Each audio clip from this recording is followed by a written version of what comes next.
is Vaishyasana. Now stand tall on the tips of the big toes with all other toes raised off the ground if you can. Keep your head, neck, and spine in a straight line. Bring the middle index and ring fingers to the heart center in Hridaya Mudra, with index, middle, and ring fingers together. Visualize Swamiji in your inner space as you perform Uddiyana Bandha and Mula Bandha. केशेन पादयुगलं बद्ध्वा तिष्ठेदधोमुखः. Next up is the Urdhva Karana. Now stand in Adimandi posture with your heels touching, toes pointing outwards, and the knees bent. Keep both hands at the chest with the elbows parallel to the ground. As you twist one knee upwards to the center of the body, follow along with the respective hand in a circular way as you repeat the movement on both sides.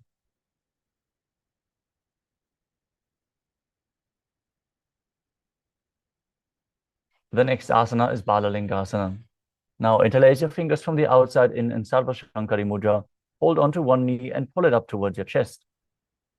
Perform all Trivandhas as you visualize yourself holding a baby. कं जानोरसि आलिङ्ग्य स्थातव्यं बाललिङ्गनं भवति.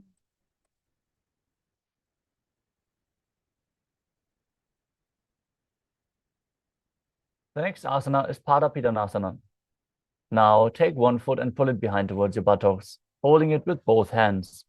Keep your head, neck, and spine in a straight line. Engage all Trivandhas as you visualize Swamiji in your inner space.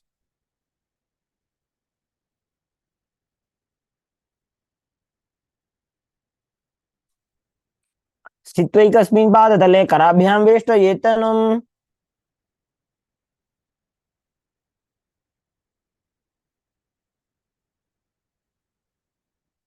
Next up is Natarajasana.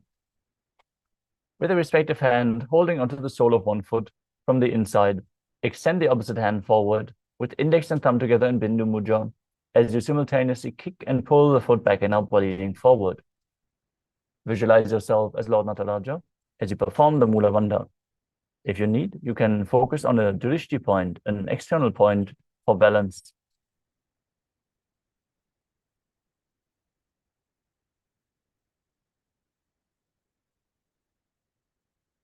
Now standing on the other leg, repeat Balalingasana on the other side. Hold your knee to the chest as you visualize yourself caressing a baby. एकं जानोरसि आलिङ्ग्य स्थातव्यं बाललिङ्गनं भवति. Now repeat Padapidanasana on the other side, pulling the other foot towards the buttocks while visualizing Swamiji in your inner space. स्थित्वैकस्मिन् पादतले कराभ्यां वेष्टयेत्तनुम्. Now repeat Natarajasana, standing on the other leg, holding the foot and leaning forward with the hand in Bindu Mudra, visualizing yourself as Lord Nataraja. उत्तानपादं क्रौञ्चं च मरीचिं वीरभद्रकम्.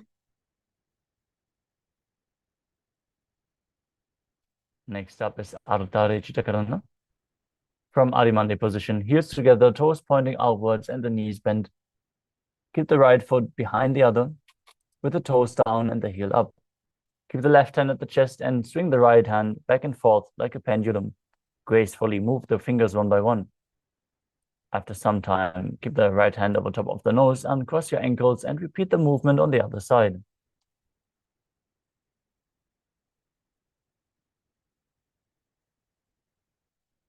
We move on to the skeleton dance. Now, visualize yourself as a skeleton as you shake your body intensely. Hold the visualization of your bone structure as you dance wildly.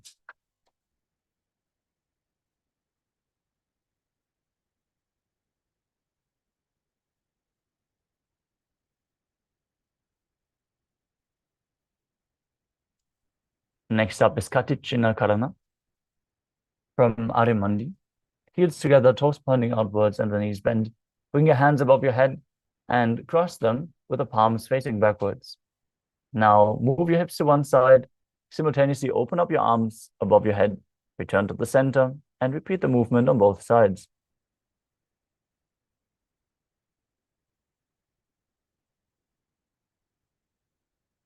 The next asana is Tadasana.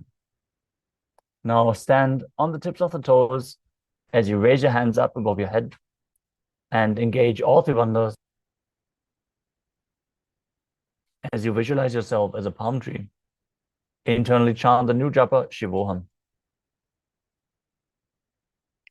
महामुद्राबद्ध कोणौ tadasana विभेदकान् The next asana is Uttanasana. From the standing position, lean forward and down, bringing your hands flat on the ground. Engage all three bandhas as you bring your forehead towards the knees. Visualize Swamiji in your inner space as you keep breathing in Samana Kumbhaka, filling your stomach with prana and visualizing a flame rising up your spine. महामुद्राबद्ध कोणौ tadasana विभेदकान्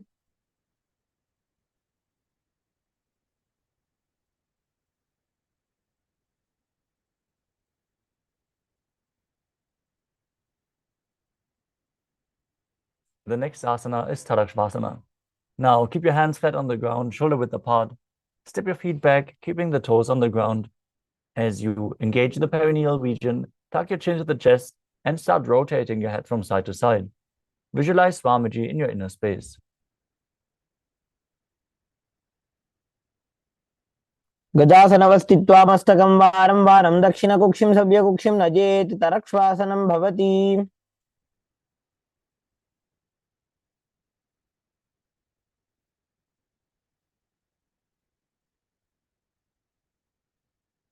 The next asana is Bhujangasana. As you lower your entire body down onto the stomach, keep the toes pointing backwards and your hands next to the chest. As you raise your head up, using the strength of your lower back, open your mouth widely and inhale through the hollow of your throat in Bhujangani Mudra. As you visualize yourself as a cobra, engage the Mula Bandha. अङ्गुष्ठनाभिपर्यन्तम् अधो भूमौ विनिन्द्यसेत्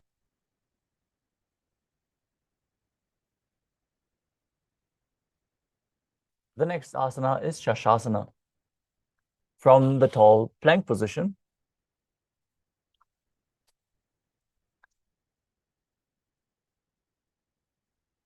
with your hands and feet on the ground, alternate, bringing one knee in towards your chest, back and forth. Visualize Swamiji in your inner space as you breathe calmly through your nose in Sahadra Kumbhaka and engage the Mula Bandha. गजासनसंस्थितौ जानुद्वयमागुञ्च्य वारं वारं कर्तव्यं शशासनं भवति From the same position, step one foot in between the two hands and then jump the front foot back as you bring the other one in between the hands again and again, visualizing yourself as a chariot, performing the Mula Bandha. गजासनसंस्थितौ एकैकं पादं पुरोमार्गेण भ्रामयित्वा कर्तव्यं रथासनं भवति The next asana is Virabhadrasana. Now, keep one foot flat on the ground with the toes pointing forwards, the knee bent at a 90-degree angle. Extend the other leg back, keeping the knee straight and the toes pointing outwards. Now raise your arms up parallel, pull your stomach in and up and gaze to your third eye as you visualize yourself as Lord Virabhadra. वासिष्ठमथ कौण्डिन्यम् ऊर्ध्वकुक्कुटमेव च Now exchange the position of the feet as you repeat Virabhadrasana on the other side. वासिष्ठमथ कौण्डिन्यम् ऊर्ध्वकुक्कुटमेव च The next asana is the Vrikshasana. As you stand tall, bring one foot to the inner thigh, your palms together in Anjali Mudra and raise them up above your head. Pull your stomach in and up, contract the perineal region as you gaze forward, visualizing yourself as a tree.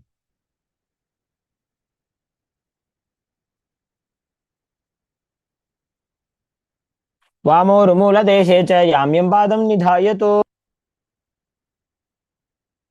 Next up is Garudasana. Now stand tall and place one foot at the opposite hip. Bring your palms together in front of the heart center in Namaskara Mudra. As you keep the standing leg straight as a rod, visualize yourself as Lord Garuda as you perform the Mula Bandha. गरुडासनमापक्षे येन ध्यानं शिरं भवेत्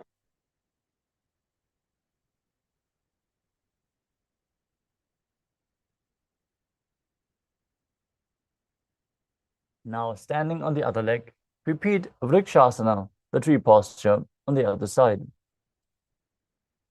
वामोरुमूलदेशे च याम्यं पादं निधायतु Now bring the raised leg to the opposite hip. Repeat Garudasana on the other side. गरुडासनमावक्षे येन ध्यानं स्थिरं भवेत्. The next asana is Trikonasana. Now stand and step one leg forward and the other one far back. As you keep the front toes pointing forwards, back toes facing sideways.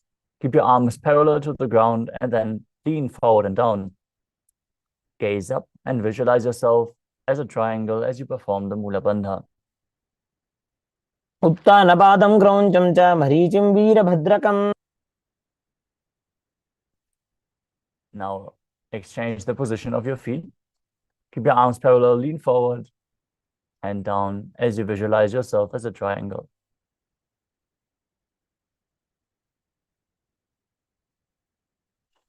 उत्तानपादं क्रौञ्चं च मरीचिं वीरभद्रकम्. Next up is the Nikuttaka Karana. From Arimandi position, with the heels together, toes pointing outwards and the knees bent, raise one heel off the ground and keep your hands in front of your heart center with the palms facing each other. Now stomp the raised heel to the ground as you start alternating the position of your hands.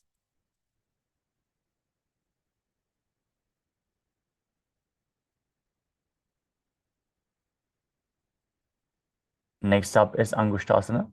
Now lower your body down onto the tips of your toes, placing your perineum onto the back of your raised heels as you keep the knees off the ground and join them together as you join your hands in Namaskara Mudra in front of your heart center. Visualize Swamiji in your inner space. Start breathing in Brahmari Kumbhaka, buzzing like a bee on the inhalation and exhalation as you perform the Mula Bandha and internally chant the new japa Sadashivoham.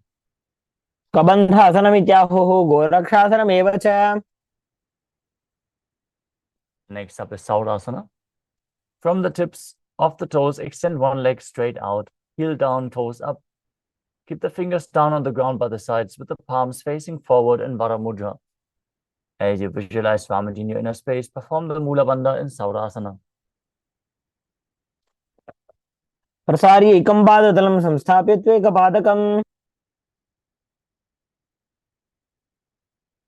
Next up is Vidunanasana. From Saurasana, lean forward and down, holding onto the big toe of the front foot with your index and middle finger in Prana Mudra. Now hold the back heel with the other hand and balance as you visualize Swamiji in your inner space and perform the Mula Bandha. गुल्भस्थितो पादमेकं प्रसार्य तत्पादाग्रं संस्पृशेत् तत्करेण. Now exchange the position of your feet, stretch the other leg out forward as you repeat Saurasana on the other side. प्रसार्य एकं पादतलं संस्थाप्य त्वेकपादकम्. Now lean forward and down as you repeat Vidunanasana on the other side.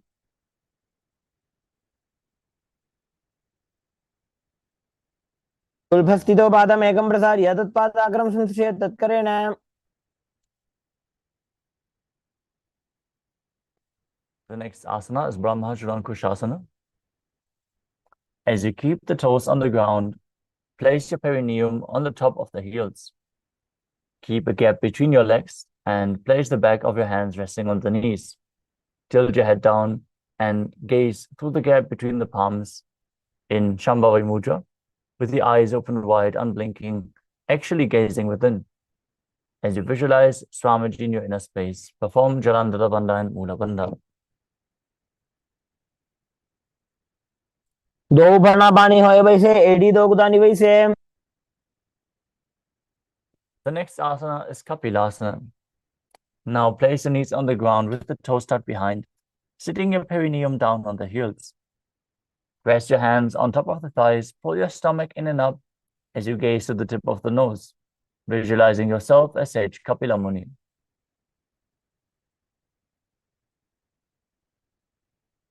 उभय पगदली समटहरावे तिनकी माहिली को और मिलावे.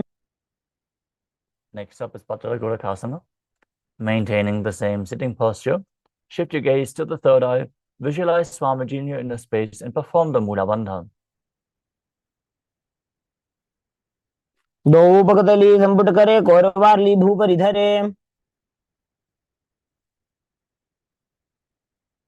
The next asana is Suryasana. Now sit with the toes tucked, perineum placed on top of the raised heels, and lift your knees off the ground. Bring your thumbs and little fingers together and open up your palms, resembling a lotus flower in Padma Mudra. Visualize Lord Surya in your inner space as you perform Uddiyana Bandha and Mula Bandha. एडी दो गुदा दरियाने फना पानी बैठक पुनिठाने. The next asana is Mandukasana.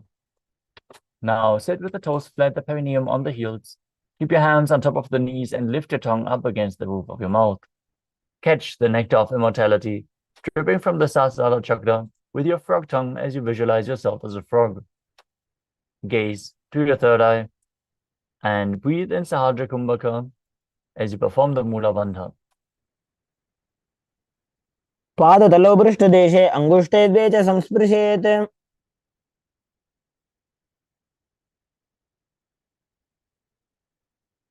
The next asana is Uttana Mandukasana.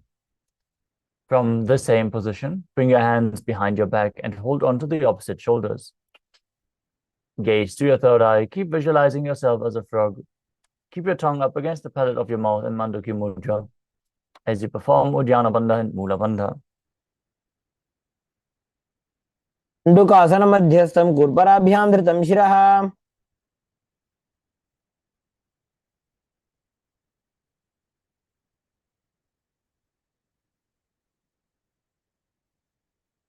The next asana is Simhasana. Now cross your ankles and sit on the feet. As you keep your knees wide, bring your fingers spread on top of the knees. Open your mouth wide, stick out your tongue and exhale forcefully, visualizing yourself as a lion as you gaze to the tip of the nose and perform the Mula Bandha.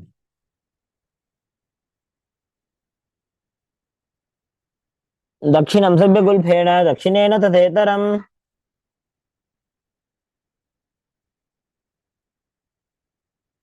The next asana is Bhadrasana. Now sit with the heels under the perineum and keep your knees wide. Cross your hands behind your back and hold onto the big toes in Prana Mudra with index and middle fingers. Apply Jalandhara Bandha and Mula Bandha. Gaze to the nose, visualize Swamiji in your inner space as you return to buzzing like a bee in Brahmari Kumbhaka.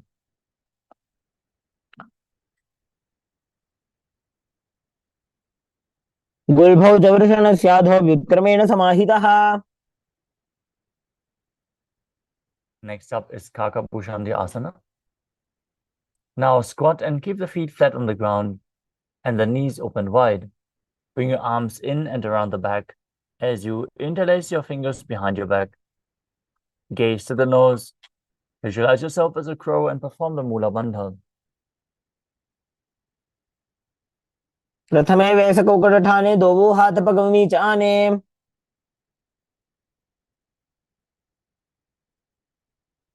The next asana is Kanipavasana. Now place your palms on the floor, shoulder width apart. Bring your knees onto the back of your arms towards your armpits. Lean your chin forward and down as you gaze ahead, visualizing Swamiji in your inner space. आसन को गुण आशी दुषिता होई तो आछी होई.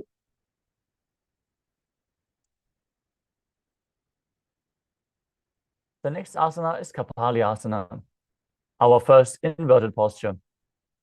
If you struggle from any neck or upper back injuries, or you're experiencing high blood pressure, take it slow with any of the inverted postures. And if you need, you can take the support of a wall to help you balance in this posture. Now, place your hands on the ground, shoulder width apart, and bring the crown of your head onto the ground, forming a triangle between your hands and your head. Bring your knees onto your elbows, hips over the shoulders, and then straighten your legs up. As you gaze to the nose, visualize Swamiji in your inner space. शीशे शीशा धरती टेगी पग दो वो मिलिवा ऊंचा कुकरे.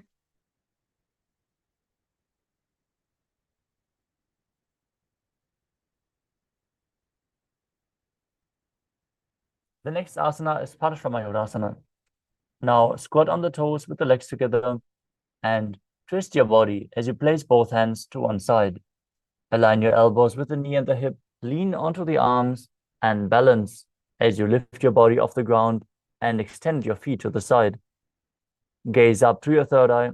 Visualize yourself as a peacock as you exhale all the air from your lungs in Rechaka Kumbhaka, holding the breath in the exhaled state. Perform the Mula Bandha as you do so. मयूरम दंडवत कुर्यान मायूरम दंड नामकम. Now twist your body to the other side. Keep visualizing yourself as a peacock as you repeat Parshva on the other side. मयूरम दंडवत कुर्यान मायूरम दंड नामकम.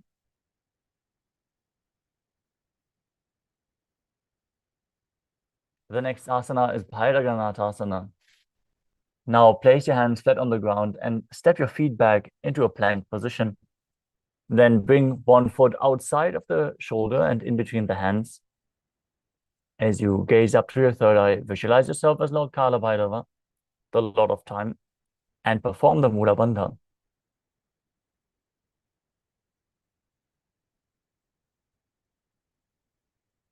आसन को गणपीति जाई. Now step the front leg back and the other leg in between the hands outside of the shoulders.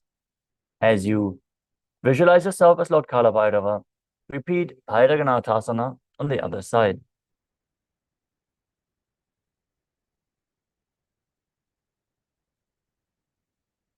आसन को गणपीति जाई.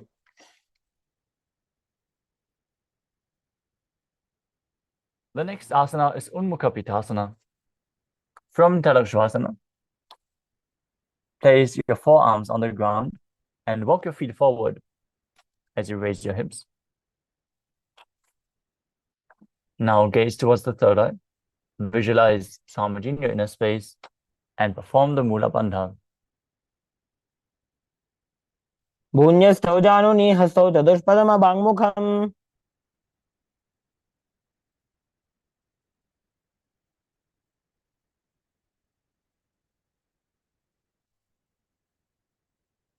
The next asana is Vashishthasana. From Tadakshvasana, rotate your body and raise one arm off the ground straight up towards the sky. Keep your body straight as you gaze up along the hand and visualize yourself as Sage Vashishta. ऊर्ध्वौ कुटवासिष्ठ मरीच्यहल मत्स्यकम. Now twist your body to the other side, raise the hand, repeat Vashishthasana on the other side. ऊर्ध्वौ कुटवासिष्ठ मरीच्यहल मत्स्यकम. Now come to a seated posture with the legs extended out in front. As you place your hands underneath the buttocks with the palms facing up, gaze towards your nose, visualize yourself as Lord Hanuman, perform Jalandhara Bandha, the throat lock, and Mula Bandha, the root lock, as you start chanting the new japa, Mahasadaशिवोहम internally. दो करके उभय हथेली core बारली मैले भेली.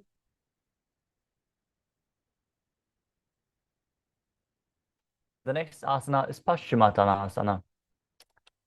With the legs stretched out, bend from the waist and hold onto the big toes in Prana Mudra with index and middle fingers. Completely lean forward and down as low as you can.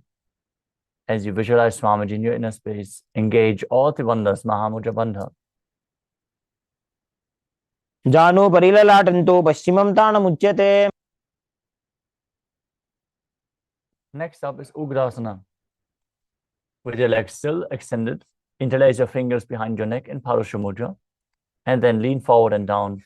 Bring the elbows outside the knees and your head to the knees if you can. Squeeze your body as you engage all Trivandhas and visualize Kali in your inner space. स्वपाणिभ्यां दृढं धृत्वा जानो परिशिरोन्यसेत्. The next asana is Marichyasana. As you sit with your legs extended, bring one heel to the groin with the knee raised. Reach one arm in and around the raised knee and interlace both fingers behind your back. Bring your chest to the thighs, head to the knee, and visualize yourself as Sage Marichi in Marichi Asana. उत्तानपादं क्रौञ्चं च मरीचिं वीरभद्रकम्. Now drop the raised knee to the ground as you lean forward and down, exhaling. Visualizing Swamiji in your inner space as you gaze to the nose and perform all three bandhas Mahamudra Bandha in Mahamudrasana. महामुद्रां प्रवक्ष्यामि तन्त्रेऽस्मिन् मम वल्लभे. Now extend the other leg forward. Bring the opposite heel to the groin with the knee raised. As you lean forward, interlace your fingers behind your back, repeating Marichi Asana on the other side. उत्तानपादं क्रौञ्चं च मरीचिं वीरभद्रकम्. Now drop the raised knee to the ground. Lean forward and down, holding onto the front foot, engaging all three bandhas in Mahamudrasana on the other side.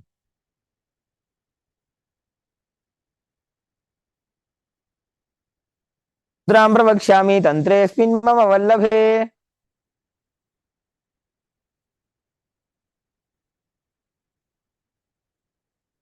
The next asana is Bhadrasana 2. Now sit and bring the soles of the feet together with the heels close to your perineum. Keep your knees open wide, hold the feet firmly with both hands as you maintain a straight spine. Gaze to your third eye and visualize Swamiji in your inner space. गुल्भौ दुवृषणस्यादः सीवन्त्याः पार्श्वयोः क्षिपेत्. Next up is Kvalipavasana. From Bhadrasana, extend your feet away from the body. Keep the toes together, heels apart, knees open wide. Place your hands on the respective knees as you tuck your chin to the chest. Gaze to your nose.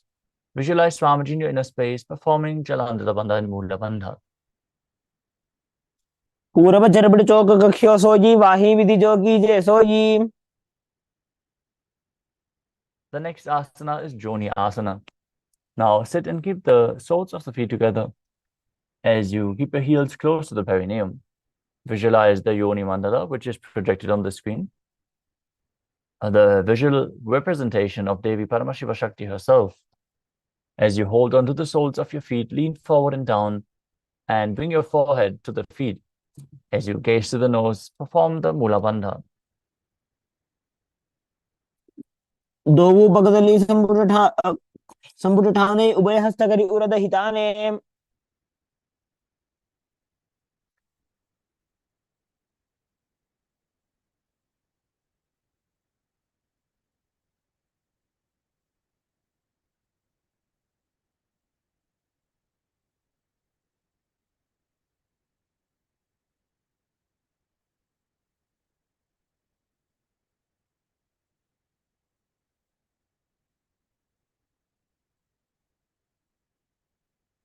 The next asana is Midaki Pavasana.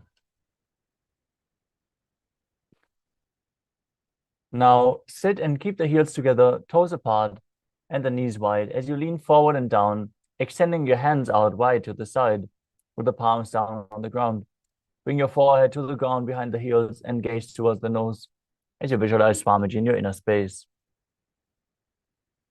पूरब विधि पगदली संपुट शोल एडी मिली राशे.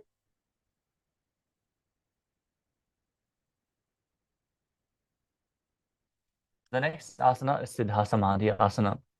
As you sit and keep the toes together, heels apart, bring your arms below the shins and extend them out with the palms facing up. Bring your forehead to the ground in front of the feet as you bring your toes to your throat if you can.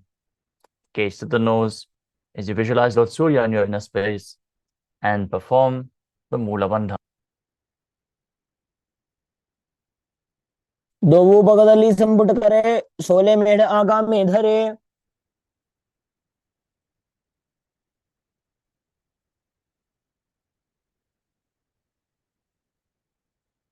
Next up is Chinaki Pavasana. As you sit and keep the heels together, toes apart, hold the feet and open them up, bringing the soles towards the sky. place the back of your hands onto the ground and push your thighs down with your elbows. As you gaze towards the nose, visualize Swamiji in your inner space.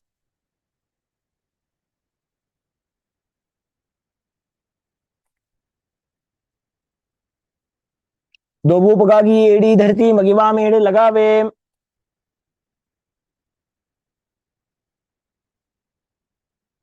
The next asana is Chadapata Chukasana. As you sit, place your hands on top of the knees and gently press them down towards the ground. Gaze towards your third eye. Visualize Swamiji in your inner space. Exhale deeply and hold your breath in Richaka Kumbhaka as you perform Uddiyana Bandha and Mula Bandha and internally chant Mahasada-shivoham. दो पगतली संपुट धारे आगाने कर जारे पसारे।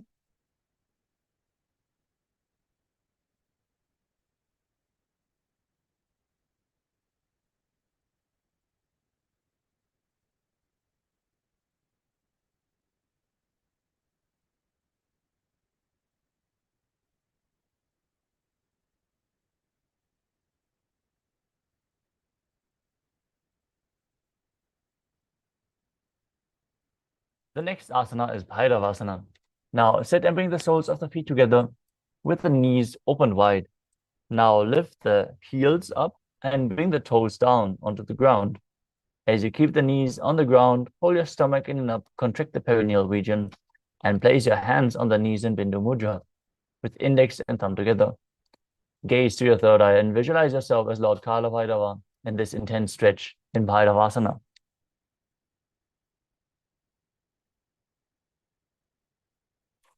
गुल्फौ संपीड्य चान्योन्यं व्युत्कर्मेणोत्थितं शनैः।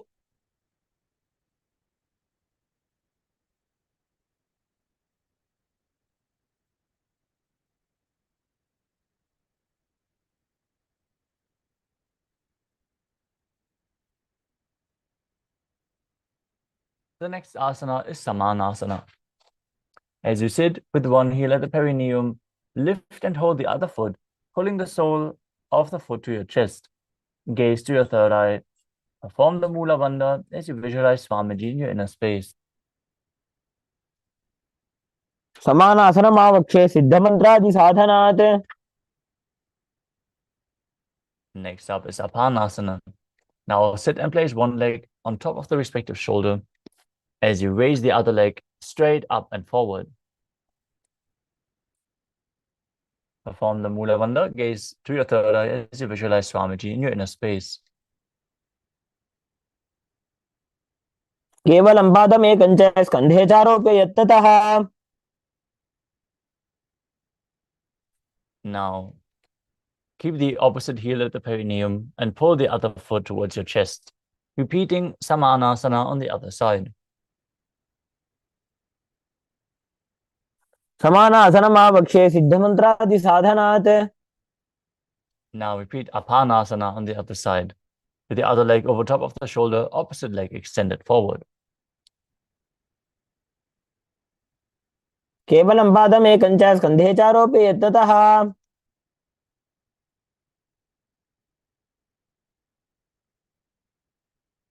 The next asana is Gomukhasana.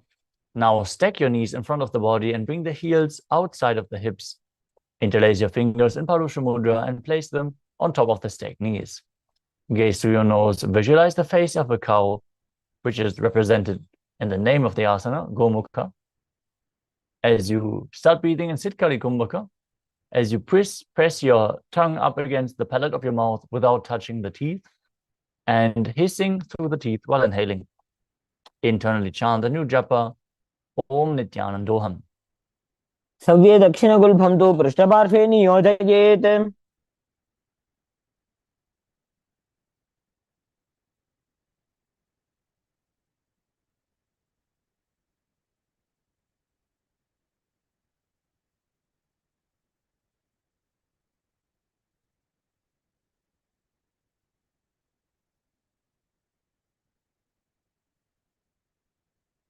The next asana is Anasuyasana.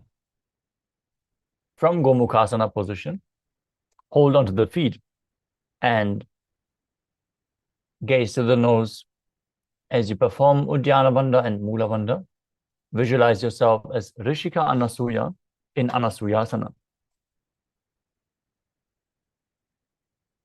को Downey चौठाने भावों के ऊपर आने. From Anasuyasana, lean forward and down. As you bring the chin over top of the knee, the nose towards the ground, gazing to the nose, and visualizing yourself as Rishika Anasuya in Anasuyasana too. जीमणा गोदा की संधि उपरिड़ा व गोड़ा की संधि.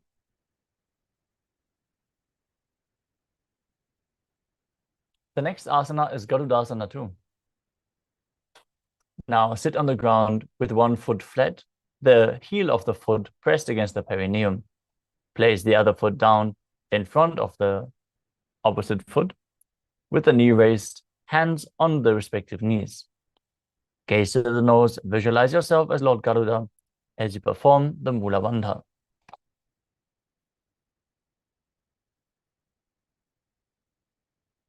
Davos पगबोडी एडी माहिलो गुल्फ मूल द्वार नी चाहिए.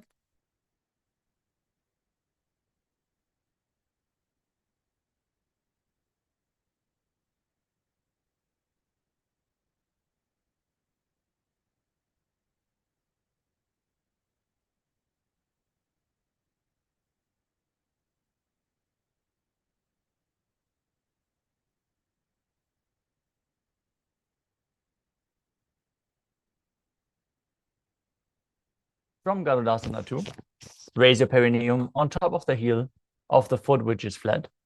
Step the heel of the other foot onto the sole of that foot and interlace your fingers behind your neck, twisting your elbows outside of the raised knee. Gaze to your third eye. Visualize yourself as Sage Narada in Naradasana. इष्टिज वाम पगदली गेरी भूपरिता ही लगावे फेरी.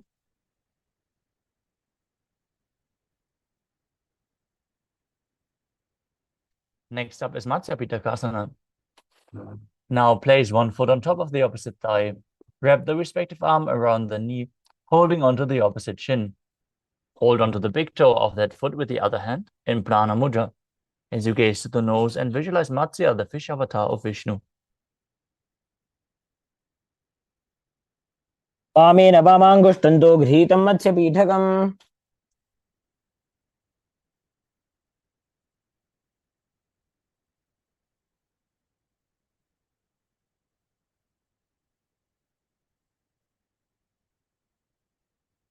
Now stack your knees again and place the other knee on top this time as you repeat Gomukhasana on the other side.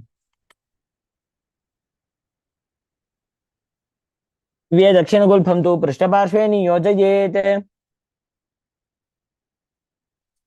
From Gomukhasana, hold onto the feet, visualize yourself as Rishika Anasuya, repeating Anasuyasana on the other side. दक्षिण को Downey चौठाने भावों के ऊपर आने. Now interlace your fingers behind your back, lean forward and down, bring your nose to the ground, repeating Anasuyasana 2 on the other side. जीमणा गोदा की संधि उपरिड़ा व गोड़ा की संधि.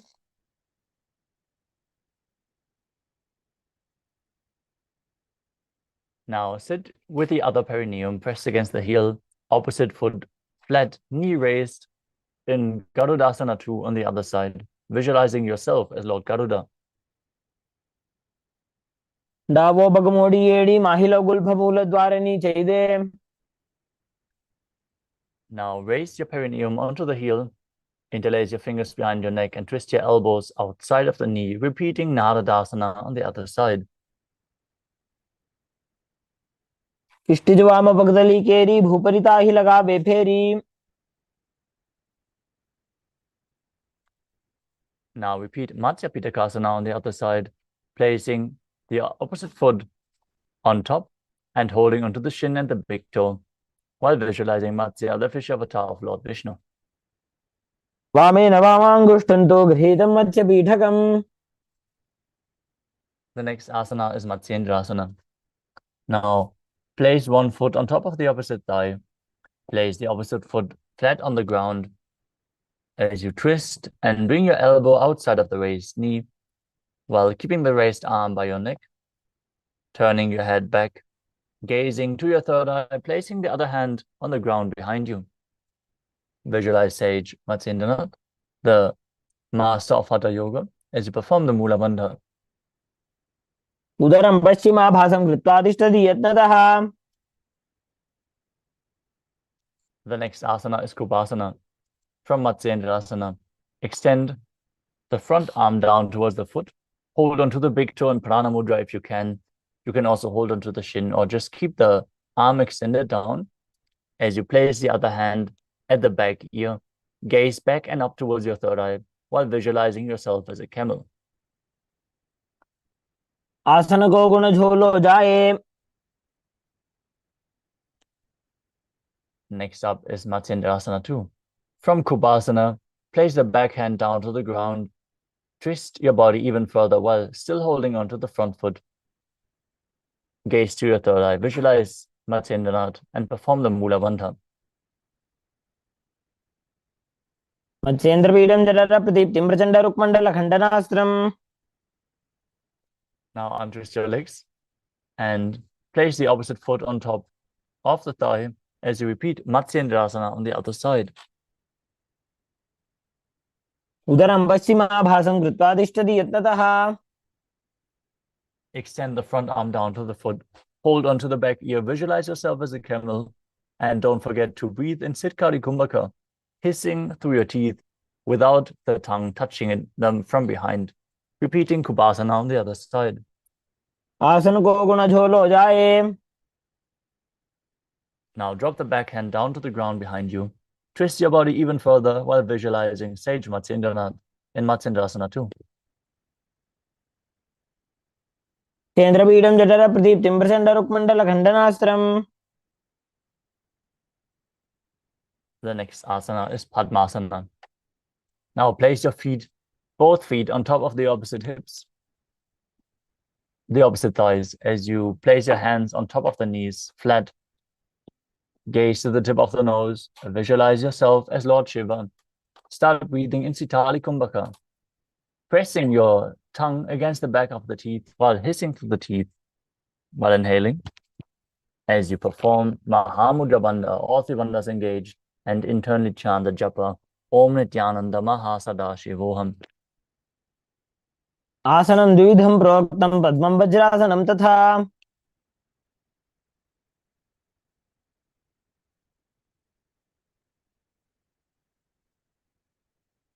The next asana is Padmasana 2.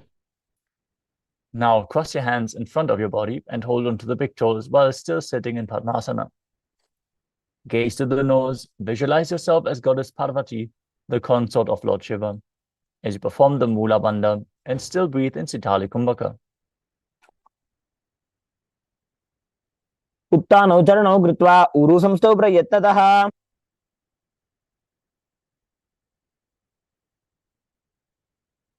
From Padmasana, now place your hands in between the thighs and knees and place your hands flat on the ground, pushing your body off the mat, balancing on your hands while visualizing yourself as a rooster in Kukutasana.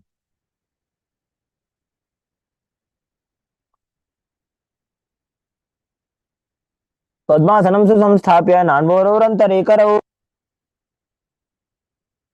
Next up is Baddha Asana. From Padmasana, rise up onto the knees as you keep your elbows against the navel region. Lean forward, find balance, extend your knees off the ground behind you, and balance on your hands while visualizing Swamiji in your inner space. पद्मासनं सुसंस्थाप्य नान्वोरन्तरे करौ. The next asana is Mayurasana. From the knees, lean forward and bring your elbows against the navel with the palms facing backwards. Then lean forward, find balance, and then lift your legs off the mat. As you visualize yourself as a peacock, perform the Mula Bandha and breathe calmly through your nose in Sahadra Kumbhaka. अथ वक्षे Mahadev मयूरासनमुत्तमम्. Now lay flat on the belly as you keep the toes pointing outwards and the hands interlocked behind your neck. Visualize yourself as a crocodile as you perform the Mula Bandha in Makarasana. अध्यासचेते हृदयं निधाय भूमौ च पादौ च प्रसार्यमानो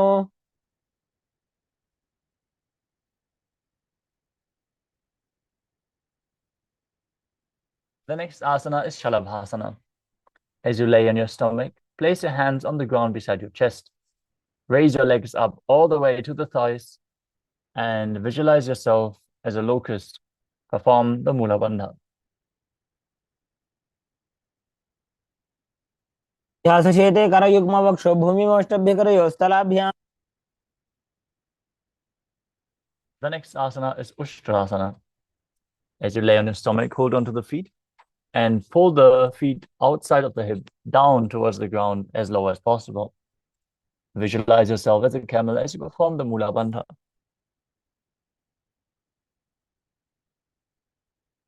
अध्यासचेते पदयुग्मव्यस्तं पृष्ठे निधाय विधृतं कराभ्याम्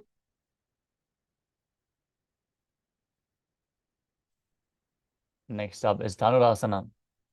From Ushtrasana, tighten the grip on your feet and kick your legs back and up while lifting your chest off the ground.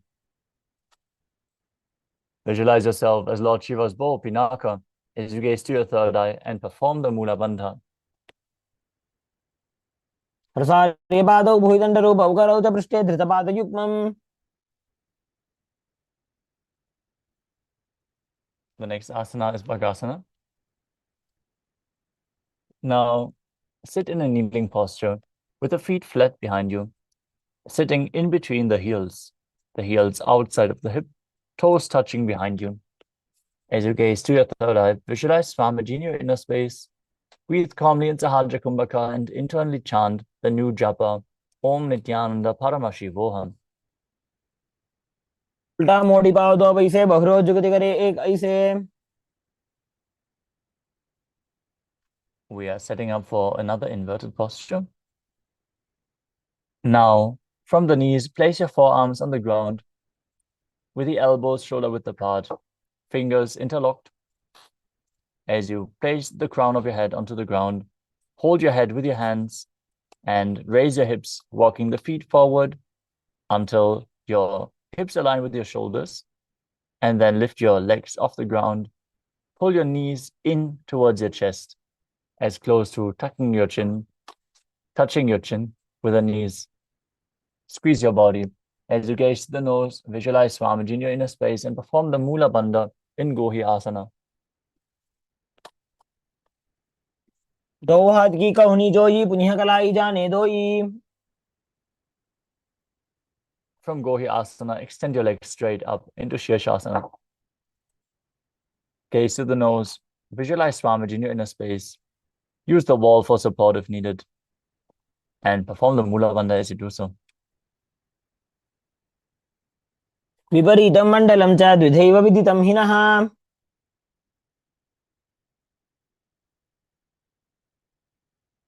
Now come back to a seated position as we are preparing to enter a sequence of rapid exhalations in Bastrika Kumbhaka, where you contract the abdomen and push the air out constantly in rapid speed without actively inhaling. The air will flow back into your lungs naturally. Perform the Mula Bandha as you sit with your hands behind the calves and stretch your legs up. Bring your forehead to the knees. Come to a vertical position with your legs and visualize Swamiji in your inner space in Podiasana.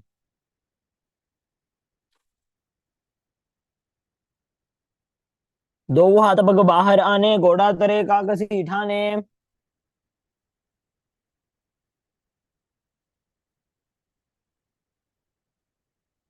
The next asana is Parighasana.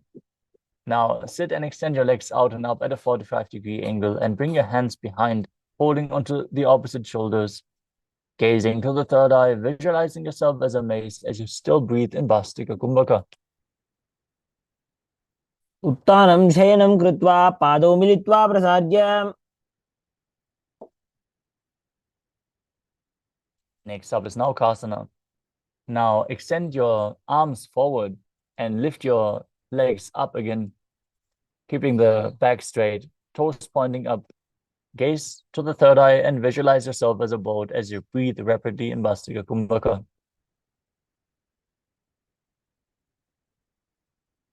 उत्तानशयनं कूर्पराभ्यां भूमिमष्टभ्याम्. The next asana is Rudrasana. Now pull the feet up towards your chest as you scoop your hands beneath and hold your feet from the outside. Keep your spine upright, gaze to the nose, visualize yourself as Lord Rudra as you perform the Mudra Bandha, still breathing in Vastika Kumbhaka. पगतली संपूर्ण करि हाथस्योपग उच्चायी. Now breathe calmly as you lay down on your back with the feet flat, knees raised off the ground. Bring the tips of your fingers towards the heels, palms facing down. And raise your hips up, contracting the perineal region, tucking your chin to the chest and gazing to the nose, visualizing Swamiji as you breathe in Murcha Kumbhaka, where you keep the Jalandhara under the throat lock engaged while exhaling, forcing the air out gently but firmly, creating a state of swing in the yogi.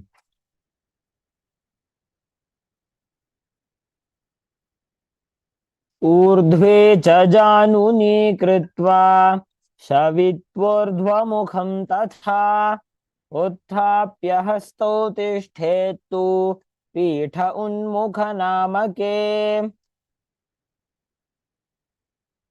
Now lay down flat on your back, the arms at the sides, palms facing up in Shavasana.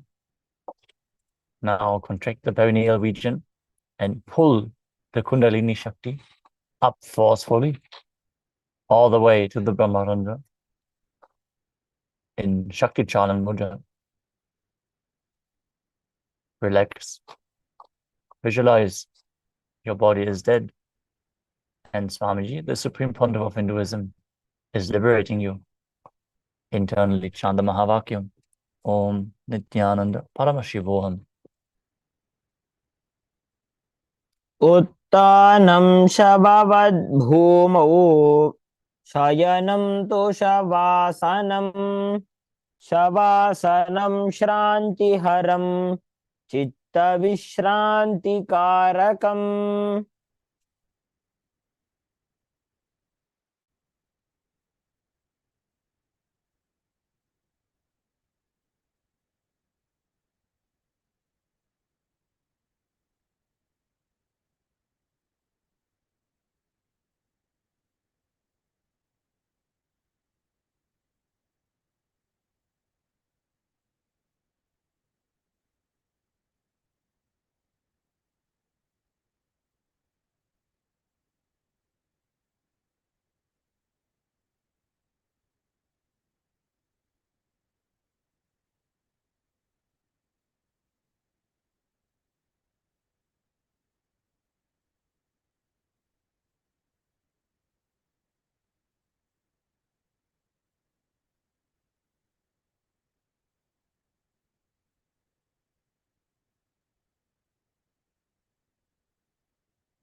Slowly return to your physical body.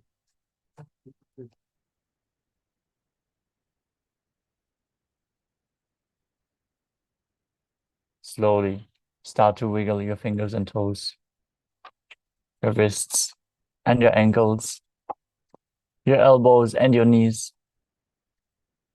Pull your knees up to your chest and rock your body from side to side as you slowly come back to a comfortable seated position.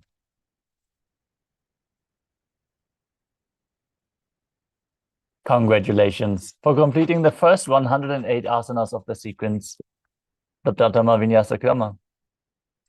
We are now going to move on to the next part of the sequence. But before, we would like to request all the participants to please switch on your cameras and make sure your rooms are properly lit so we can also see you on camera. This is a security measure, so we request you to please follow along and be visible throughout the whole day. Now, we are going to move on to the next asana, which is Yathasana. Sit in a posture that brings ease to your physical and mental space. Any posture which is comfortable is fine. Just place your hands on top of the knees in Bindu Mudra with index and thumbs together.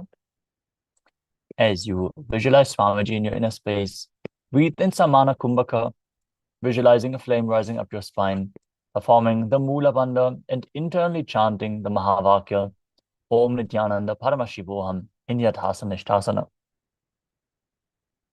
पर्यङ्कं तत्समाख्यातं यथासंस्थं यथा स्थितिः. Next up is Samasana. Sit in a cross-legged position with the hands on the knees in Bindu Mudra. Take a deep breath and hold it. Then exhale deeply and again inhale deeply as you visualize Swamiji in your inner space.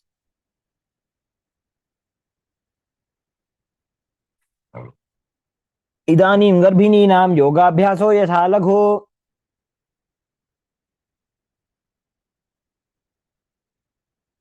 The next asana is Muktasana. Now, place the left foot against the genital region and place the right foot over top of the left. Keep your hands facing downwards on top of the knees as you gaze to the nose and visualize yourself as a sage liberated by the Supreme Pontiff of Hinduism. निपीड्यसीविनीं सूक्ष्मां दक्षिणेतरगुल्फतः.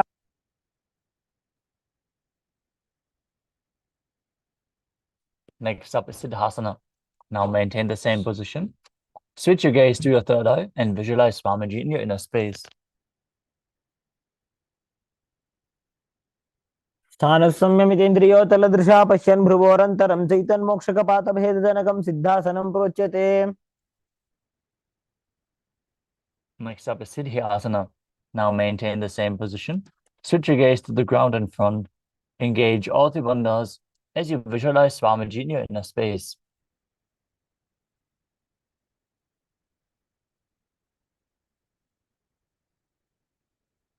वामपादके इडीजानो सीवनिमधितासकोठानो.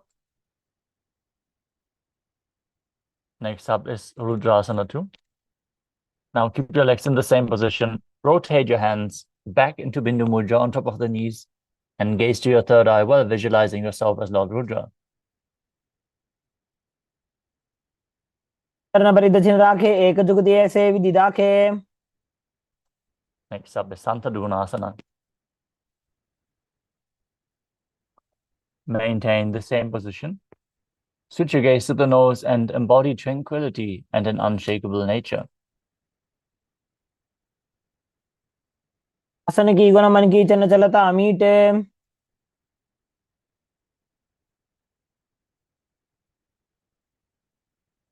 The next asana is Siddhasana 2. Now maintain the same position. Bring your hands to the navel, cupping one palm over the other in Samputa Mudra, resembling a lotus flower. Visualize Swamiji in your inner space as you perform the Mula Bandha. ऋजुकाय समासीना सिद्धासनमुदीरितम्. The next asana is Bandha Yoni Asana. We're going to enter Shanmukhi Mudra. So if you suffer from any blood pressure related issues, please take it slow with Shanmukhi Mudra because it can lead to stress in the body. Now, set your sankalpa of manifesting through the womb of creation as you maintain one heel on top of the other. Close your mouth with little and ring finger, the nose with the middle finger, the eyes with the index fingers, and the ears with the thumbs as you exhale all the air from your lungs and hold. मध्ये महादेव बन्धयोन्यासने शृणु. The next asana is Virasana. Now, place one foot on the opposite thigh and the other foot under the opposite thigh as you place your hands on top of the knees in Bindu Mudra and embody the space and state of bravery in Vira and perform the Mula Bandha. एकं पादमथैकस्मिन् विन्यस्योरुणि संस्थितः. The next asana is Valmikasana. Maintain the same position as you shift your gaze to the third eye and visualize the great sage Valmiki, poet and author of Ramayana.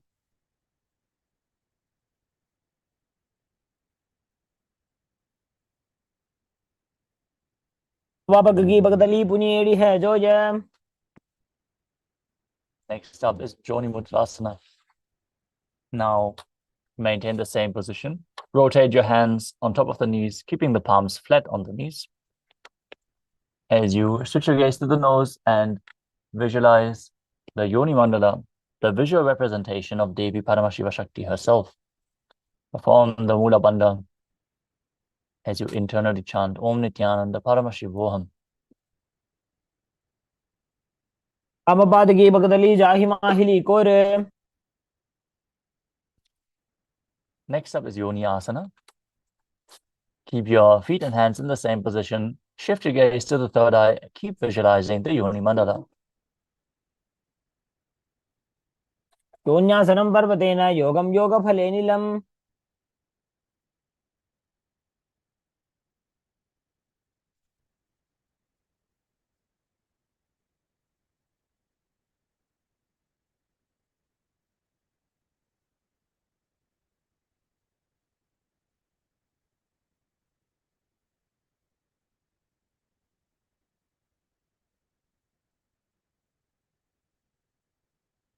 The next asana is Badrasana 3.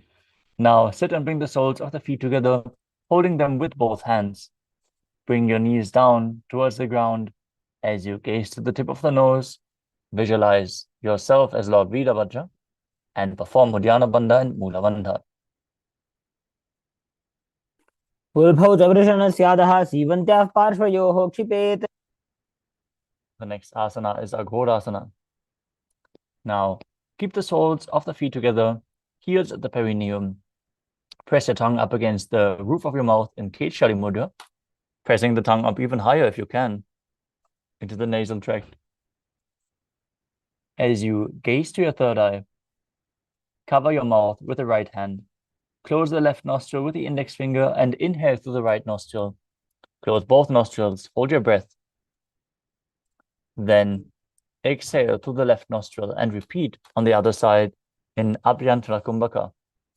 पूर्व कहो बिश्रिका जोजी वाही विधि जो की जे sooji.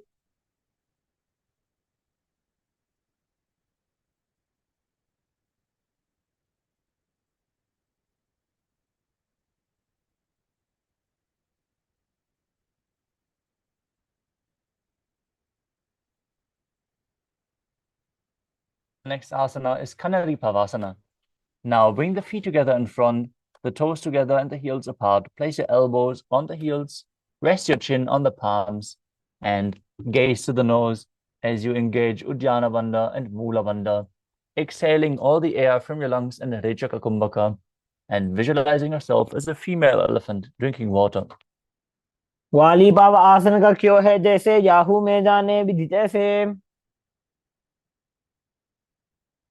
The next asana is Parasana. Now sit with your knees raised, arms between the thighs and calves. As you interlace your fingers in Parashu Mudra, lift your feet off the mat. Gaze to the nose, visualize Swamiji in your inner space. Keep breathing in Rechaka Kumbhaka, exhaling fully and holding the breath while exhaled. ततोर्ध्वं रेचयेत् वायुं मृदुनिश्वास संयुतम्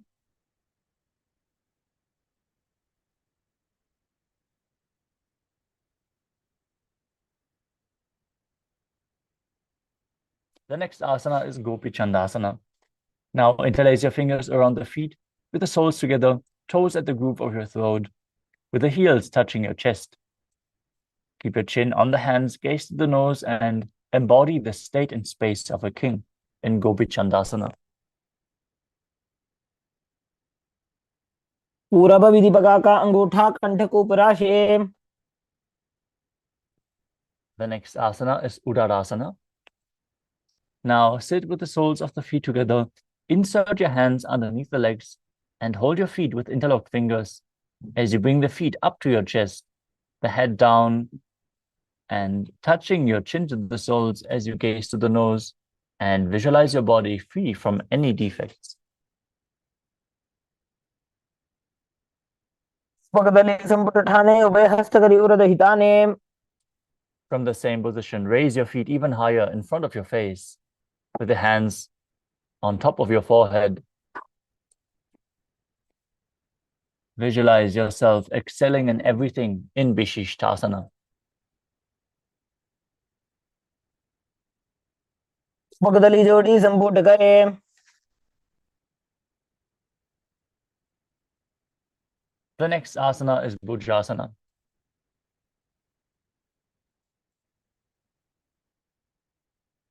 Now, from the seated position, lift both legs over top of the respective shoulders. Bring your arms underneath your legs and up, interlacing your fingers around the back of your neck.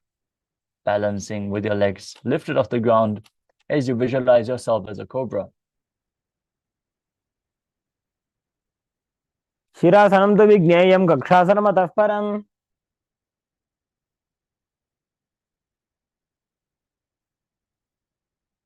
The next asana is Kalyanasana. Now maintain a seated posture with your legs raised. Bring your elbows under the knees and wrap your arms around your back. Clasp your palms. Gaze to the nose as you visualize yourself as a beautiful, auspicious goddess. दो हाथ पगों नीचे आने, तिनको गोड़ा नीचे ठाने.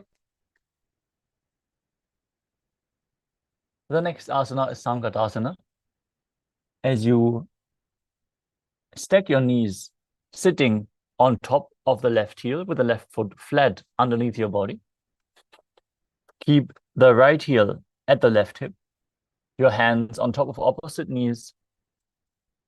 Keep your eyes open wide without focusing on any of the external objects, only on the objects within in Vaishnavi Mudra, as you visualize yourself as an elegant swan and start breathing in the Ujjayi Pranayama, making an ocean-like sound with your mouth as you perform the Mula Bandha.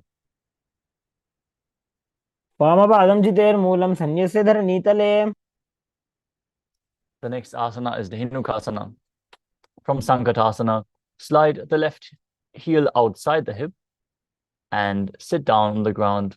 As you visualize a cow in your inner space, keep both hands on top of the thigh and engage Uddiyana Bandha and Mula Bandha. अनुषागी Nagar पंचडं वृषीलिन्दागल्यम्नि. The next asana is Machandrasana. As you place the right foot on the left thigh, place the left foot on the right knee.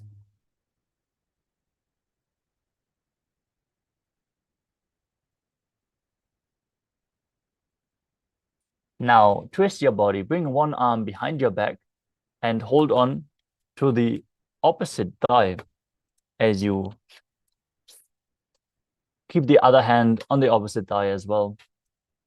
Gaze to your third eye, visualize Swamiji in your inner space and perform the Mula Bandha. वामजंग Bharat छिनटाने, वामहस्त Vishti दिशाने. Now, from Machandrasana, untwist your body, hold onto the feet, and lean forward and down. As you bring your forehead to the ground, your chest should touch your heels. As you visualize Swamiji in your inner space, perform the Mula Bandha in Machandrasana too.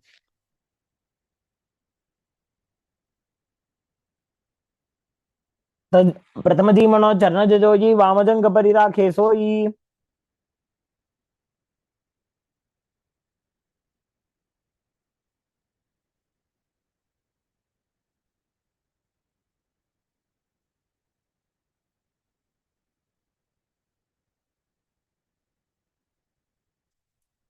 Now maintain your feet in the same position. Interlace your fingers and place them on the top knee. As you engage all three bandhas, and visualize Swamiji, your guru, in your inner space in Guru Asana. उर्मूले इतरपादस्य कनिष्ठिका प्रदेश गुल्भं संस्थाप्य.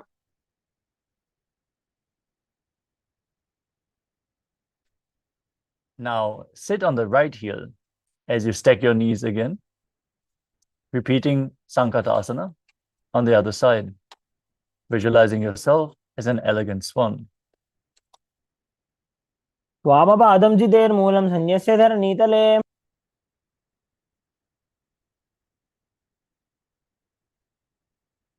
Now slide the right heel outside of the hip, sit on the ground, visualize yourself, visualize a cow in your inner space as you repeat Dhenukasana on the other side. अनुषागी Nagar पंचडं वृषीलिन्दकल्यम्नि. Now place the left foot on the right thigh and the right foot on the left knee. Twist your body as you bring one arm behind your back, holding onto the opposite thighs, repeating Machandrasana on the other side. वामजंग प्रदक्षिणटाने वामहस्त बिष्टि दिशाने. Now untwist your body, hold onto the feet and lean forward and down, repeating Machandrasana 2 on the other side. प्रथम जी मनो चरण जजोजी वामजंग परिराखे सोई. Now interlace your fingers and place your hands on the top knee. Engage all three bandhas, visualize Swamiji, your guru, in Guru Asana. उर्मूले इतरपादस्य कनिष्ठिका प्रदेश गुल्भं संस्थाप्य. The next asana is Pashasana. Now sit with your feet flat on the ground and hold onto the opposite knees, pulling them towards your chest. Keep your thighs together, spine straight. Press your tongue up in Kechari Mudra as you gaze to your third eye and visualize Swamiji in your inner space.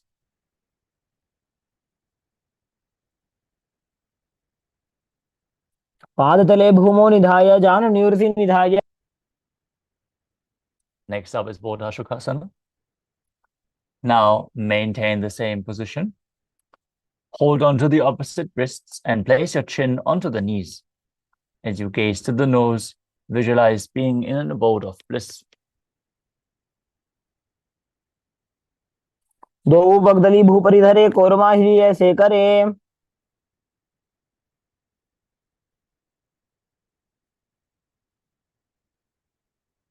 The next asana is Kudakatasana. From the same position, bring your hands under the knees and hold on to opposite elbows. Gaze to the nose, visualize Swamiji in your inner space, and perform the Mula Bandha in Kudakatasana. दो हाथ पग बाहर ल्यावे गोड़ा नीचे ले टहरावे.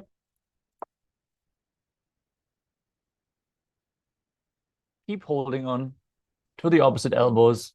Cross your ankles with the toes pointing up. Gaze to your nose.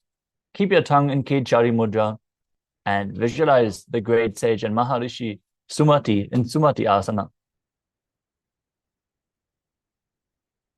मूलद्वारि धरती परिठाने डाबा पग परिदच बदाने.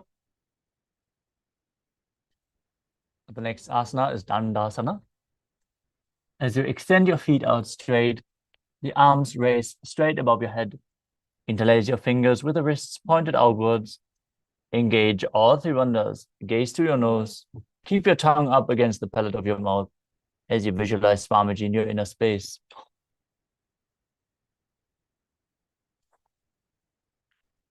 इदानीं गर्भिणीनां योगाभ्यासो यथा लघु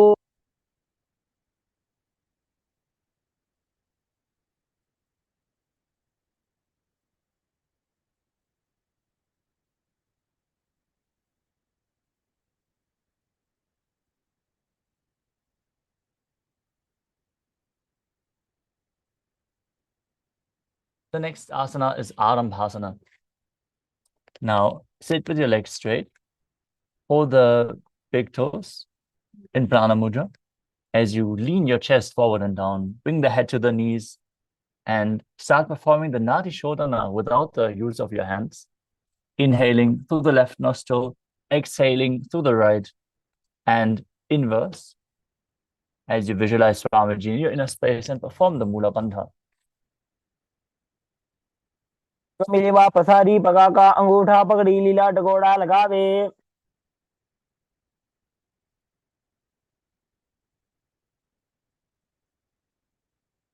The next asana is Bidokasana.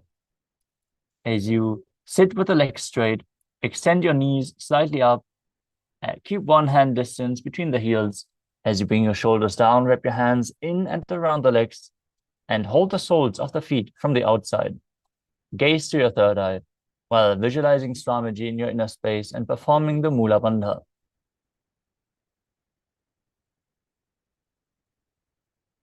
प्रथम बैसी दो पाव पसारी कछुक ऊर्ध को कुरडो डारे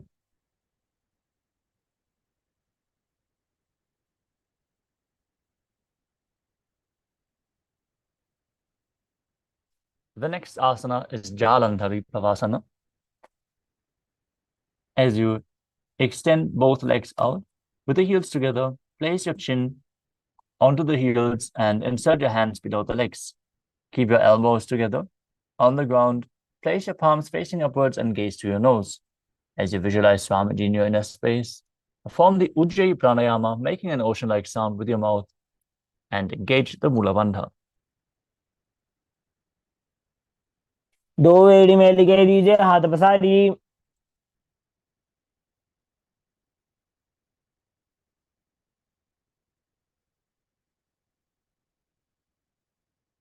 The next asana is Urdhva Paschimottanasana.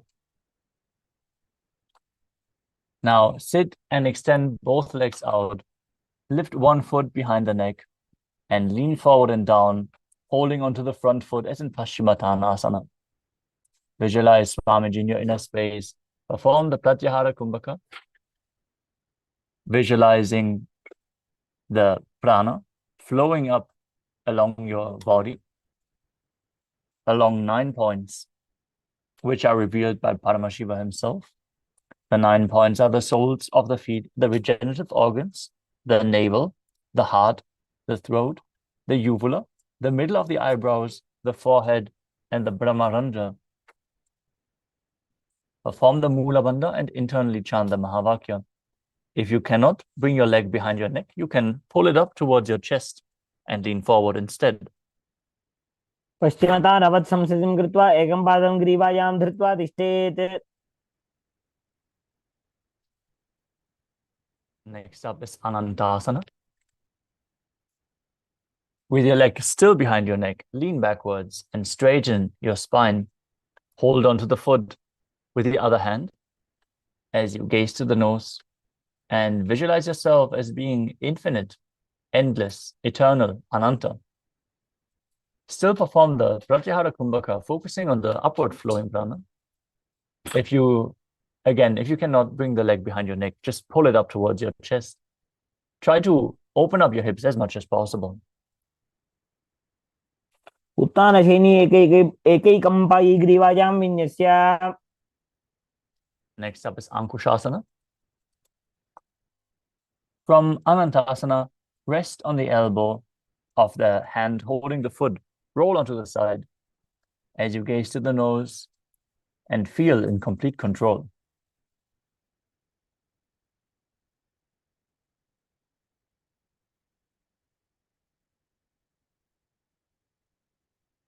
उत्तानसित एकैकं पादं ग्रीवायां कुर्वन्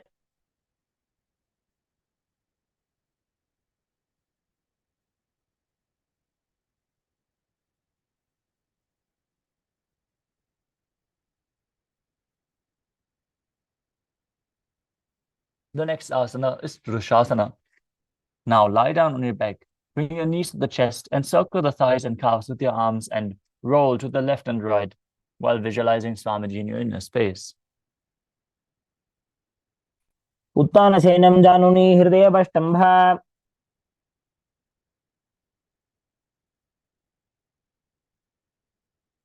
Next is Urdhva Paschimottanasana on the other side.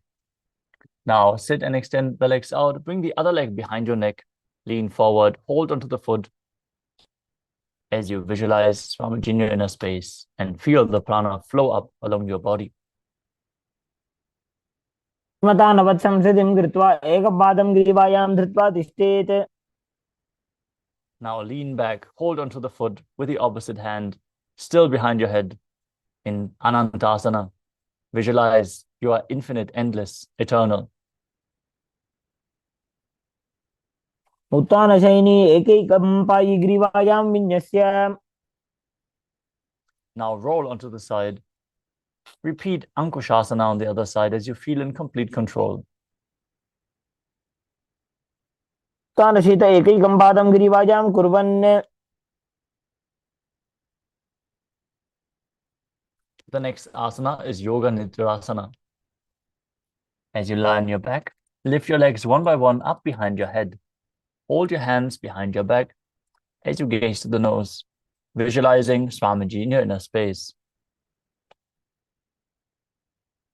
पादाभ्यां वेष्टयेत् कण्ठं हस्ताभ्यां पृष्ठबन्धनम्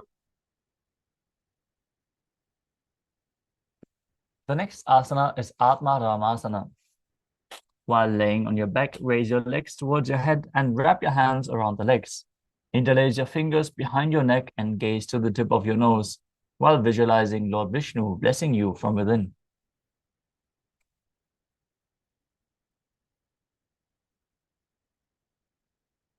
Next up is Kochikasana.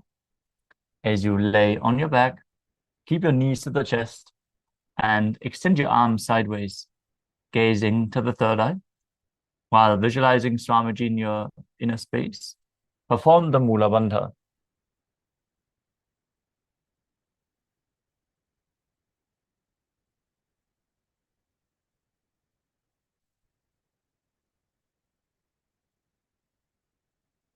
The next asana is Jatara Parivritti.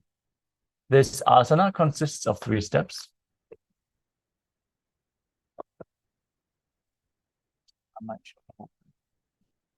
I might show the whole frame for this asana specifically. We are going to perform all the 3 steps and then repeat them on the other side. First, you will enter a neutral position where you lay on your back with the knees pulled towards your chest and the arms extended.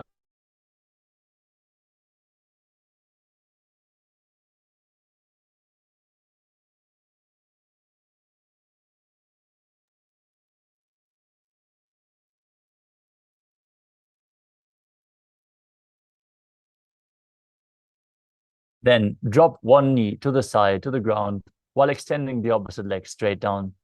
This is the first step. In the second step, you bring both knees bent to the side.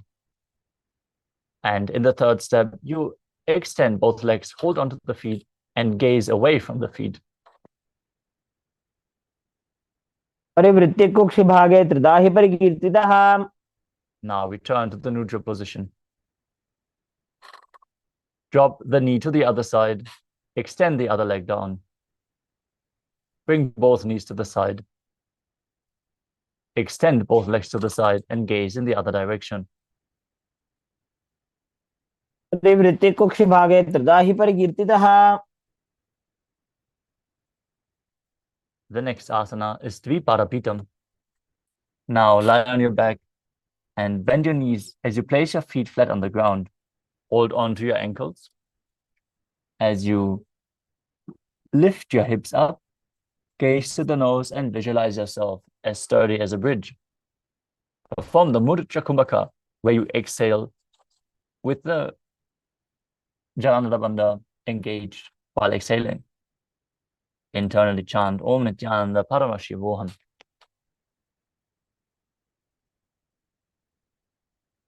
प्रतिक्रियायुतं द्वन्द्वपीठः सर्वबलप्रदम्. Next up is Paryankasana. As you lie on your back with the feet flat on the mat, bring your arms over your head to place your hands flat on the mat as well, with the fingers pointing towards your feet. Lift your entire body up off the ground as you visualize yourself being as sturdy as stone furniture. And internally, chant the Mahavakya as you breathe calmly through your nose in Sahadra Kumbhaka. Engage the Mula Bandha as you do so.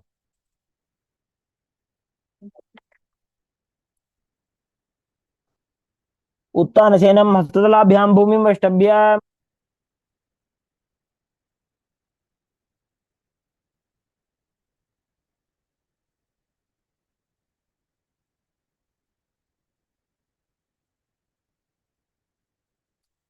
Next up is Shvotanasana. While you lay on your back, pull your knees to the chest and place your hands on your shoulders, moving your hips in a circular motion as you visualize yourself as a dog playfully rolling around on its back.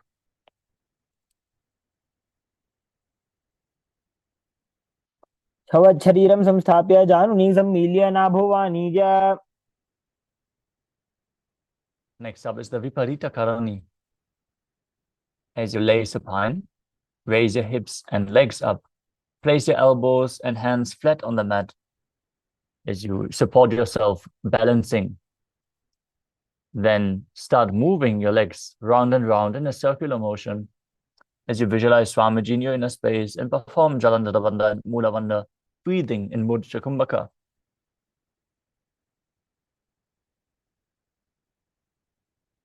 भूतले सशिरो दत्वा खेनये चरणद्वयम्. Now stop the movement of your legs. Be straight and stable while visualizing Swamiji in your inner space and Viparita Karani too. विपरीताख्या सर्वाधिव्याधिनाशिनी नित्यम् अभ्यासयुक्तस्य जाठराग्निविवर्धनी.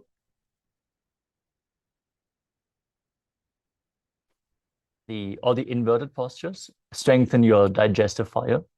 So if you have a weak digestion, you should perform more of the inverted postures. Next up is Langalasana. As you lay on your back, lift your hips and take your feet over your head with the toes on the floor. Keep your hands stretched on the ground behind your back, interlacing the fingers in Parashamudra. Rest on your neck and shoulders as you visualize yourself as a plow. ग्रीवाकण्ठेन भूमिं विष्टम्भ.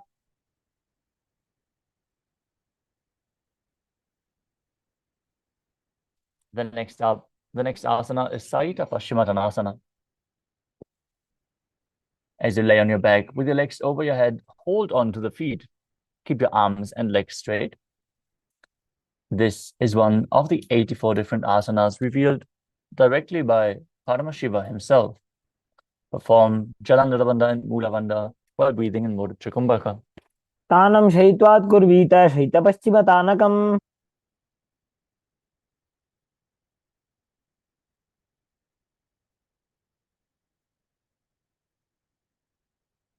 Next up is Supta Konasana. In the same position, bring your hips above the shoulder level and then spread your legs wide apart. Visualize Swamiji in your inner space and perform the Mula Bandha. वृत्तिकुक्षिभागे त्रिदाहि परिकीर्तितः.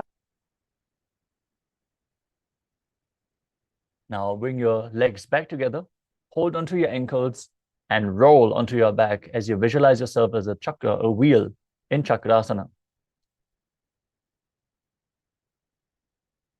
शवासनस्थो द्वौ पादौ कुर्यान्मस्तकतः परौ. Now keep your legs pointing up straight and hold onto the big toes as you keep your arms straight as well. And then open your legs wide in Supta Prasarita Parangushtasana. visualizing Swamiji in your inner space and making an ocean-like sound with your mouth. उत्तानपादं क्रौञ्चं च मरीचिं वीरभद्रकम्.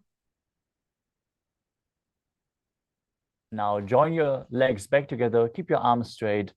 Visualize Swamiji in Supta Padangushtasana.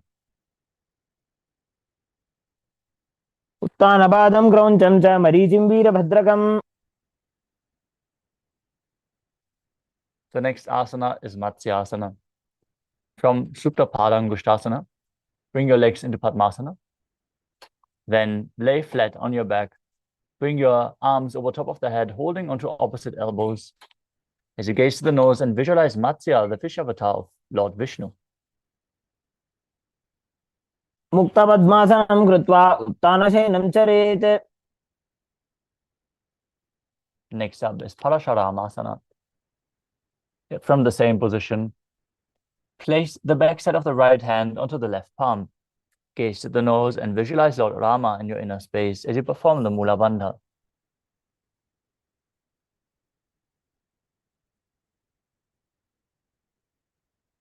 प्रथम करे पद्मासन आछे सुधो सोवे भूपरि पाछे.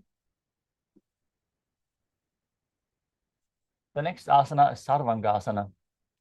From the same position, lift your legs and knees up, supporting your hips with your hands with the elbows on the ground. As you gaze to the nose, visualize Swamiji in your inner space. Breathe in Murcha Kumbhaka with Jalandhara Bandha and Mula Bandha engaged. अथवा क्षेत्र संक्षेपात् सर्वांगासनम् उत्तमम्.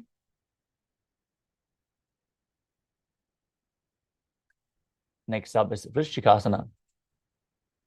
As you lay on your back, place one foot on the opposite thigh and pull the knee of that leg up to your chest.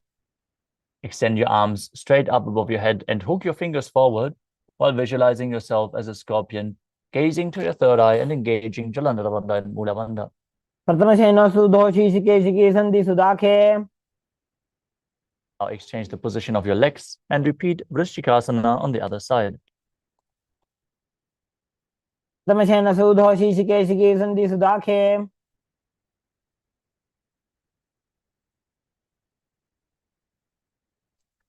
The next asana is the Vrishapadakshipasana. Now lie on your back, interlace your fingers around your neck in Padasha Mudra, lift both feet off the ground, extend one leg and pull the other knee towards your chest. Now alternate the position of your legs again and again as you breathe calmly through your nose in Sahadra Kumbhaka, engaging the Mula Bandha. उत्तानशयनं कृत्वा अङ्गुलिभ्यः कन्द्रां बद्ध्वा. The next asana is Marottanasana. Now lie on your back and one by one, pull your knee to the ears. As you visualize Swamiji in your inner space, perform the Mula Bandha. सोत्तानवत् संस्थितिः कृत्वा जानुद्वयं पर्यायेन कर्णयोः संस्पृशेत्.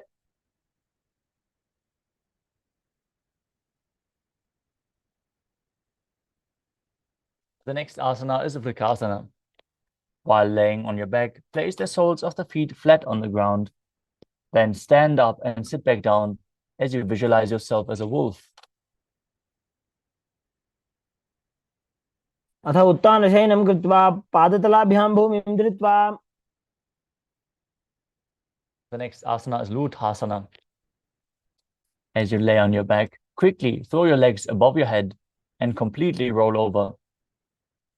Repeat this again and again as you visualize Swamiji in your inner space, perform the Mula Bandha, and finally finish in a prone position. उत्तानशयनं पादौ शिर उल्लङ्घ्य.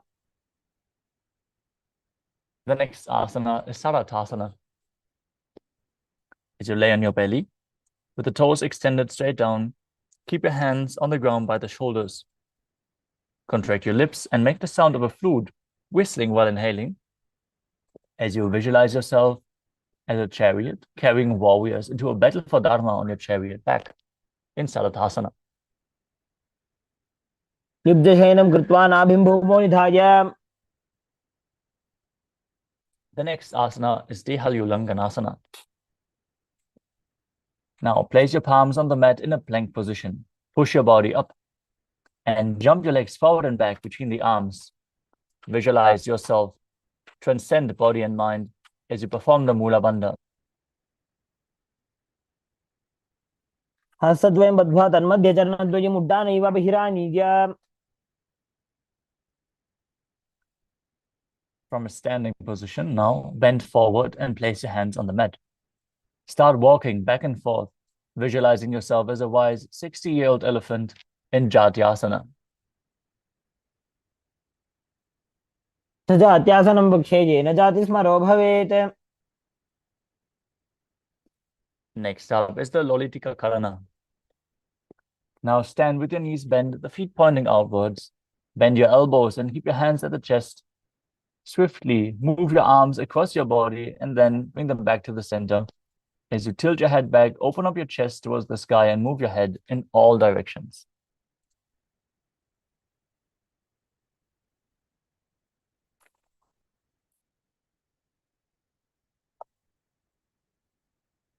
The next asana is Sarvasana. Now tie your feet with a rope, if you have a rope available, and then stand straight on the mat like a rod, keeping your arms at the side of your body with the hands touching your thighs. Visualize that your Kundalini, Devi, is raising and curling upwards around your body.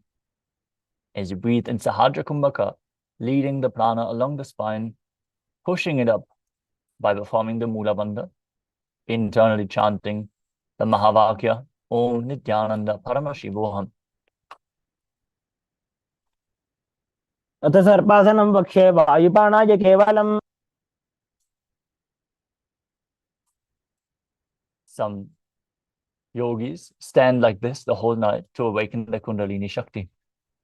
By the grace of the Supreme Pontiff of Hinduism, just a glimpse of his Jnana Deeksha can awaken the Kundalini in our body. And we have the Shakti Pada and Shakti Nipada. So the Kundalini is awakened naturally. Now untie your feet if you tie them as we enter the next asana, which is Ushtra Sadhanasana. While standing, place all fingers on the mat and then stand on your hands. Hold onto the toes from the front and begin to move, visualizing yourself as a camel as you breathe calmly through your nose in Sahadra Kumbhaka.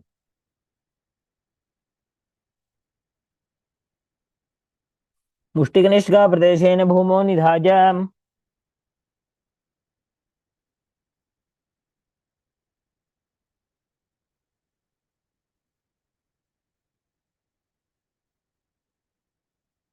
The next asana is Ashvasana. From the same position, hold on to the feet from the outside and start walking around on the mat while visualizing yourself as a horse.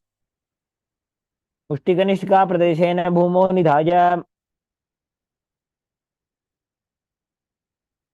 Next up is Kapota Nitakasana.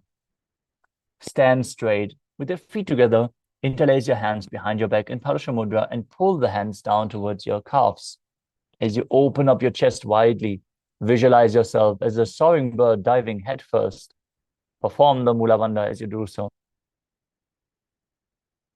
पादतले भूमौ निधाय पृष्ठभागेन हस्तौ जङ्घापर्यन्तं नीत्वा. Next up is the Talapushpaputam Karana.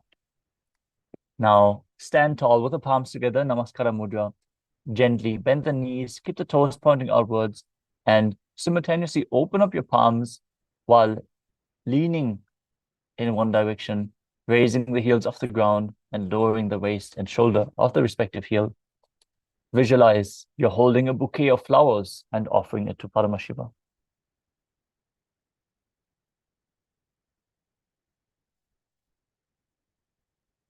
The next asana is Khadgasana. Now visualize yourself as a rhinoceros as you lay down on your stomach and jump your feet up towards your hands and stand. Gaze at the nose. Bring your hands together in Namaskara Mudra, forming the horn of the rhinoceros. नुदसरतमासनं कृत्वा पादतलाभ्यां भूमिं धृत्वा.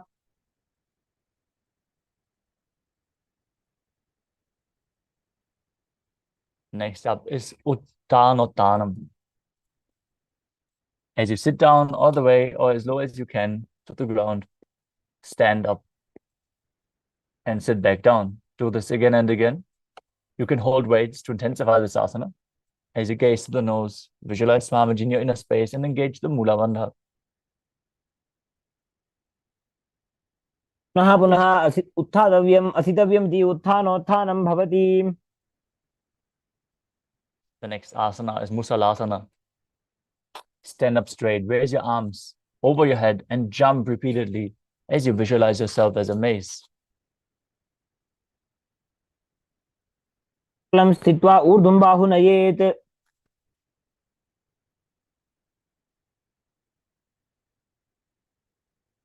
The next asana is Utthaya Sharakasana.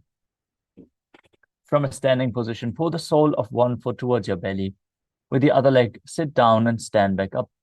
Alternate this movement on both sides as you gaze to the nose and visualize Swamiji in your inner space.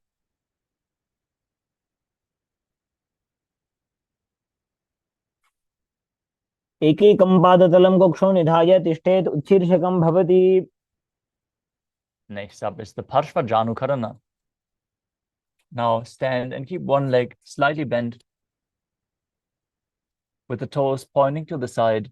Bend and lift the opposite knee towards your chest, pointing the toes downwards. Keep the arm holding the knee, the hand in a fist, and place the other hand on top of the hip with the fingers pointing inwards.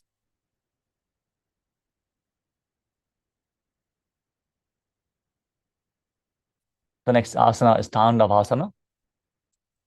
Now visualize yourself fiercely dancing as Lord Shiva as you stand on one leg with the opposite leg extended forward, holding weights if you want to intensify the asana. Then sit down and stand back up.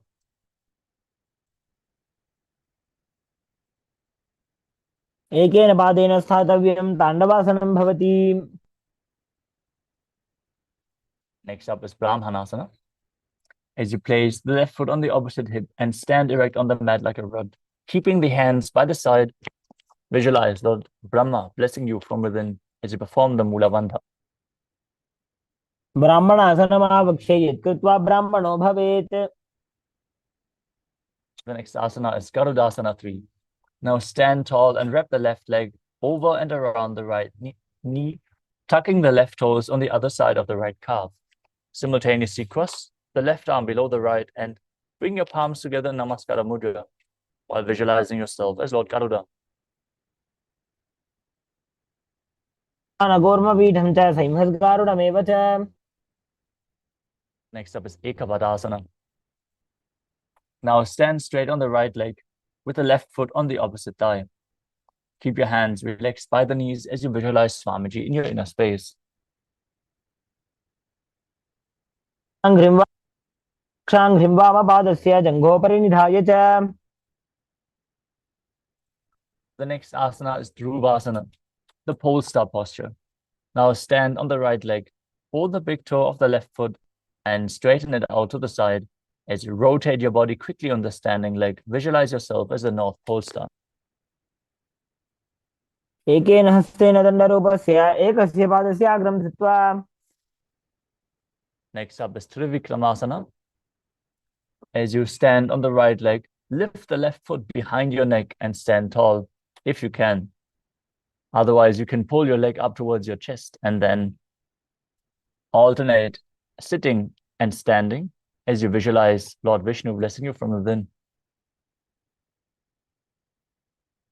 ग्रीवायां पादं संस्थाप्य स्थातव्यम् उत्थातव्यं त्रिविक्रमासनं भवति. Now repeat the Parshva on the other side. Hold the leg with your hand in a fist. Pull it towards your chest.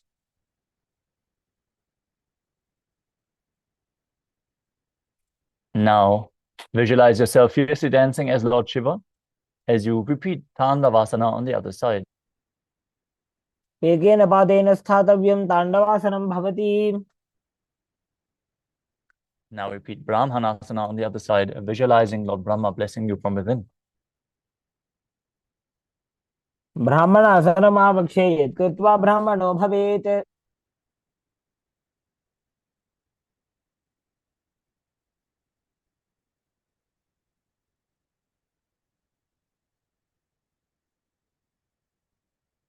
Now repeat Garudasana 3 on the other side. As you visualize yourself as Lord Garuda, intertwine your arms and legs. उत्तानकूर्मपीठं च सिंहस्गारुडमेव च. Now repeat Ekapadasana on the other side, with the feet on the opposite hip, hands relaxed by the knees, visualizing Swamiji in your inner space. दक्षाङ्घ्रिं वामपादस्य जङ्घोपरि निधाय च. Next up is Dhuruvasana, the pole star posture on the other side. Hold onto the big toe as you rotate on the other foot, visualizing yourself as the North Pole star. केन हस्तेन दण्डरूपस्य एकस्य पादस्य अग्रं धृत्वा. Now bring the other leg behind your neck and sit down and stand back up. As you repeat Trivikramasana on the other side, again, pull the foot towards your chest. If you can't, bring it behind your neck. You can hold on to an object for stability if you need. ग्रीवायां पादं संस्थाप्य स्थातव्यम् उत्थातव्यं त्रिविक्रमासनं भवति. Next up is Samana Kakarana. Now stand with the feet close together, the toes pointed slightly out, and keep both hands to the sides of your body. Feel the retained prana flowing through your body, the Kundalini Shakti activated by the yoga practice.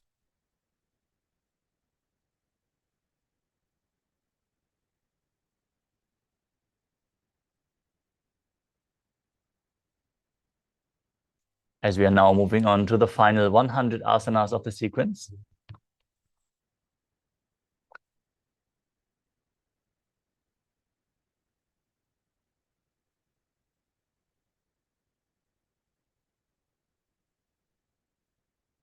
The next asana is Gorak Anjali Asana. Now stand erect and then bend forward. Bring both hands underneath the knees and make a finger lock in Parasha Mudra. Sit in a squatting position and let the finger lock touch your navel as you visualize the great sage Goraknath, founder of the Natha Yoga Hindu Sampradaya. Perform the Jivachala Kumbhaka, which is inhaling deeply and then moving the retained prana throughout your body in an upward and downward direction and through your limbs, just by the force of your will, along with your mind. Perform the Mula Bandha and internally chant the Mahavakya, Om Nithyananda Paramashivoham. प्रथम ही उभो होए बाहुरी नीचो पुनि होवे. Next up is Kanchi Asana. Now insert your hands between the thighs and calves, then wrap them around as you interlace your fingers behind your back. Squat down and keep your chest upright as you visualize Swamiji in your inner space.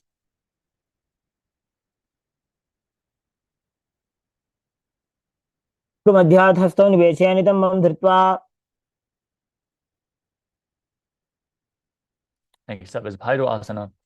As you bring the feet together, sit in a squatting posture with the heels touching your perineum. Hold the hands at the back in Purusha Mudra. Sit upright and gaze to your navel while visualizing Bhagavan Kala Bhairava, the Lord of Time.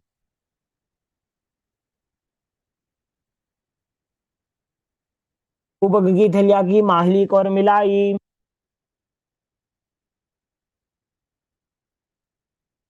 The next asana is Varahasana.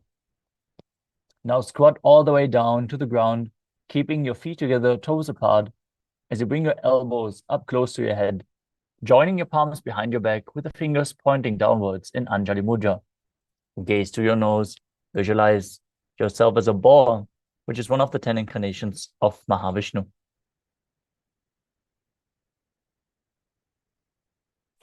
पागदली की माहिली को मिलाई फना पानी उकड़बई से.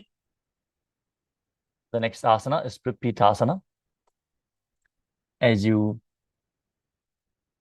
hold on to the big toes in Prana Mudra, bring your hips to the same level as your knees. Visualize Swamiji in your inner space and perform the Mula Bandha as you do so. पार्श्वनिधौ सम्मील्य स्थित्वा. The next asana is Bakasana. Now place your hands on the mat, fingers wide, And then place your knees onto the back of your arms. Lean forward and lift your feet off the ground while visualizing yourself as a crow as you move your prana within your system freely in Jiva Chala Kumbhaka. ताभ्याम अवनिमवष्टभ्याम.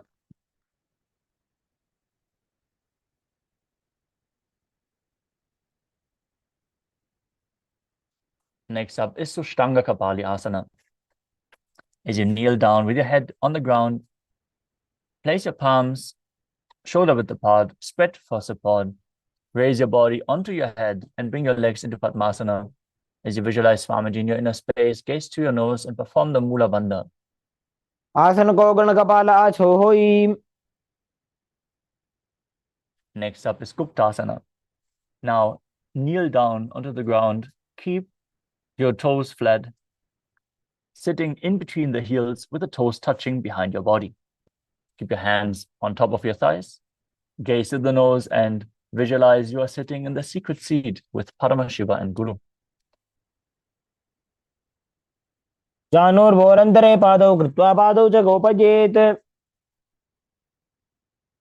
The next asana is Vrikshasana too. This is another inverted posture. So you can use a wall for support if needed. Or if you have any partner available to aid you, they can hold your legs and support you in the handstand posture. Now place your hands on the ground, fingers wide, and lift your body up straight into a handstand. This asana should be practiced by everyone to purify the 7 chakras. As you visualize you're a tree with deep roots into the ground, perform the Mula Bandha and breathe calmly through your nose in Sahajra Kumbhaka, leading the Kundalini Shakti along the spine. सप्तचक्रक्षालनाय vrikshasana विशेषकान्. Next up is Shiva Asana, another inverted posture.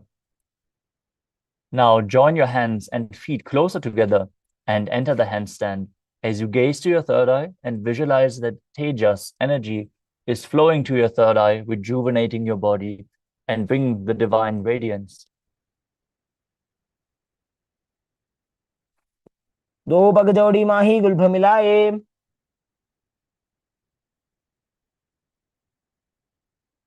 Now place your hands on the ground, shoulder width apart, and step your feet back into a plank position. Then lower your body down to the mat and push it back up again and again as you visualize yourself as a fish in Matsya Asana too. शयनं कुर्वरो पार्श्वभागायाम् ऊर्ध्वकृत्य. Next up is Sarapasana too. As you lay prone on your belly, keep your hands on the hips and then lift your chest to the left and right while visualizing and moving your body like a snake. निद्रिशयनं कृत्वा हस्तौ नितम्बं संस्थाप्य. The next asana is Niralambanasana. As you lie prone on your belly, keep your hands in Padma Mudra, holding onto the shin with the elbows on the ground in front of you. Keep your legs straight, toes pointed together. Feel self-supported and completely independent as you perform the Mula Bandha. कराभ्यां पंकजं कृत्वा तिष्ठेत् कुर्परया सुधीः. The next asana is Chakrasana. As you lie on your stomach, place your hands flat on the mat in front, and then straighten your arms, push your upper body up, and bend your legs as you bring your feet towards your upper body. Visualize yourself as an umbrella protecting your guru from the sun rays. अर्ध्यासनव स्थित्वा पादतलाभ्यां भूमिं वष्टभ्य.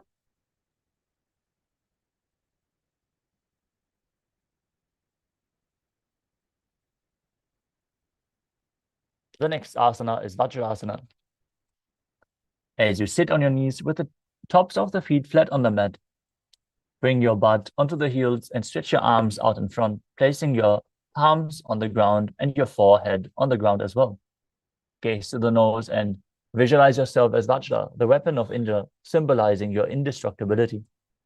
इदानीं गर्भिणीनां योगाभ्यासो यथा लघु. The next asana is Meshasana.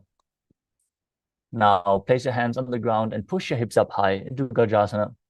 Then alternate striking the ground with your hands while visualizing yourself as powerful as a ram.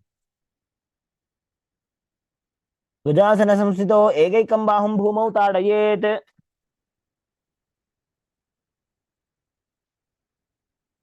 The next asana is Ajasana. From Gajasana, lift your legs into the air and slowly bring your forehead to the ground as you visualize yourself as unborn, existing for all eternity.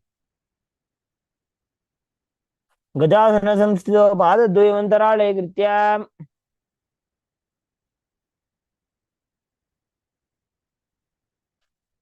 The next asana is Tanantarasana. Sit on your heels with the legs together, interlace your fingers around the toes, and pull your feet towards your perineum.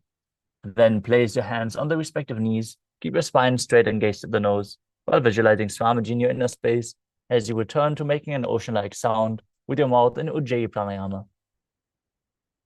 पूर्व विधि परिहाता की काकसी से फणा शरा मोड़ी. Next up is the Angamotanam. Now, interlace your fingers in front of your body and then behind you, stretching your arms forward to the sides, backwards, and up, giving a massage to various different joints and muscles of your body while visualizing Swamiji in your inner space. हस्तयोः अङ्गुलीर्बद्ध्वा हस्तयोर्मध्यात् सर्वमङ्गं निष्कासयित्वा.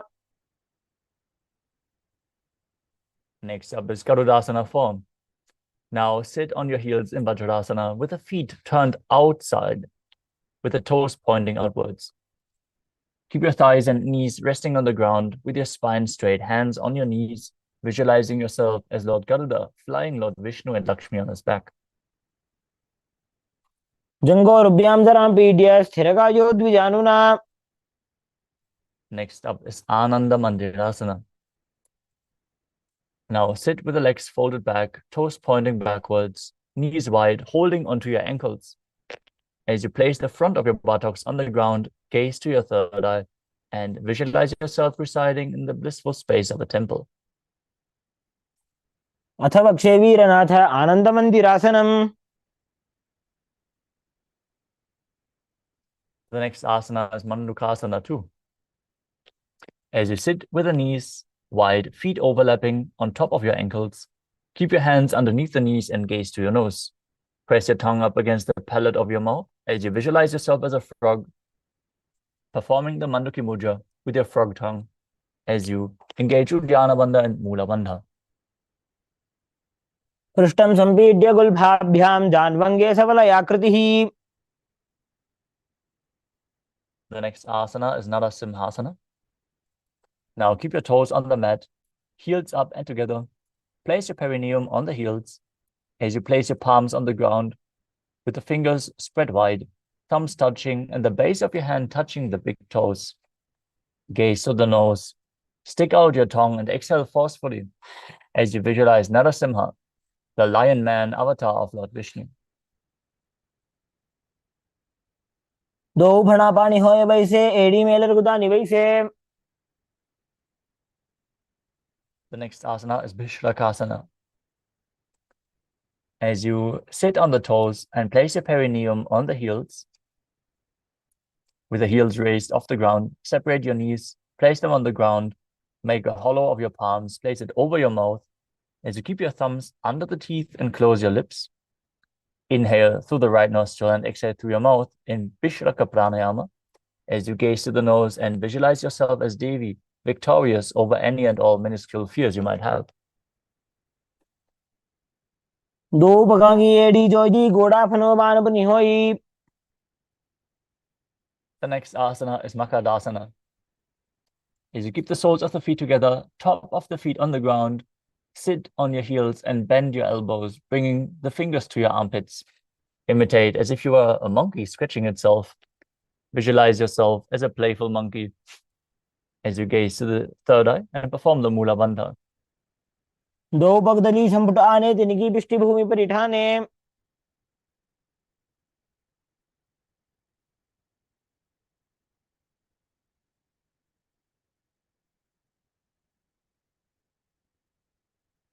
The next asana is Vajrasangarasana.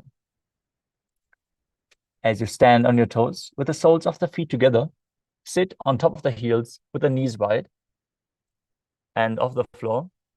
Hold onto your elbows behind your back as you gaze to the nose and embody a diamond-like strength for yourself and your Sangha, your spiritual community.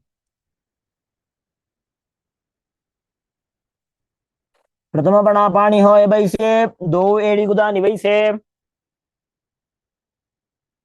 The next asana is Kanjanasana. Now keep the toes down, ankles crossed behind, and sit on your heels. Place your palms on the mat to the sides. As you gaze to the tip of the nose, visualize perfect health beyond any and all physical or mental ailments. Perform Uddiyana Bandha and Mula Bandha. खञ्जनासनमावक्षे यत्कृत्वा सुस्थिरो भवेत्. Next up is Kurmasana. With the toes flat, cross your feet and place the perineum onto the back of the heels. Keep your knees wide on the floor, rest your hands on the knees, and make your upper body stiff like the shell of a turtle as you gaze to the nose and visualize yourself as a turtle, having a stable body and mind to live for centuries. गुल्फौ च वृषणस्याधो व्युत्क्रमेण समाहितौ. The next asana is Yogasana. With your toes flat, cross your feet, place the perineum onto the back of the heels. Gaze to the nose, relax your upper back as you visualize Swamiji in your inner space. गुदं नियम्य गुल्फाभ्यां व्युत्क्रमेण समाहितः. The next asana is Vijogasana. As you stand on the knees, cross your ankles behind with the feet near the opposite knee. Hold your calves with the fingers inside and the thumbs outside as you gaze to your third eye and visualize a space of eternal oneness, Advaita, with your Guru. गोड़ा वामो उभय होई गोड़ा आड़ा राखे दोई.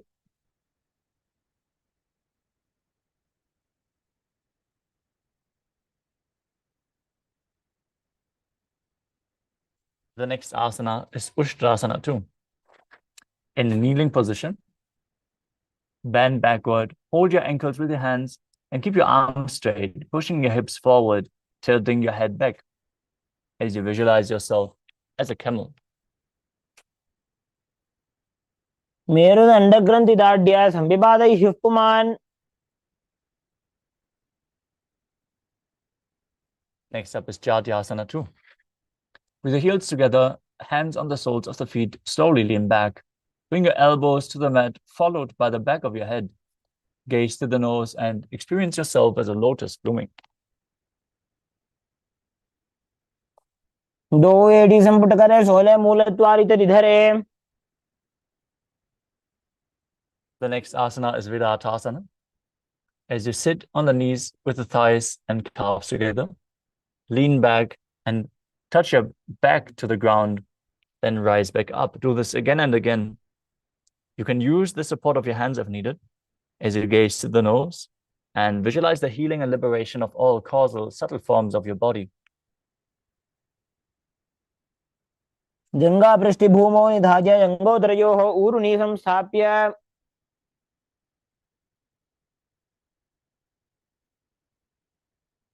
The next asana is Kapotasana.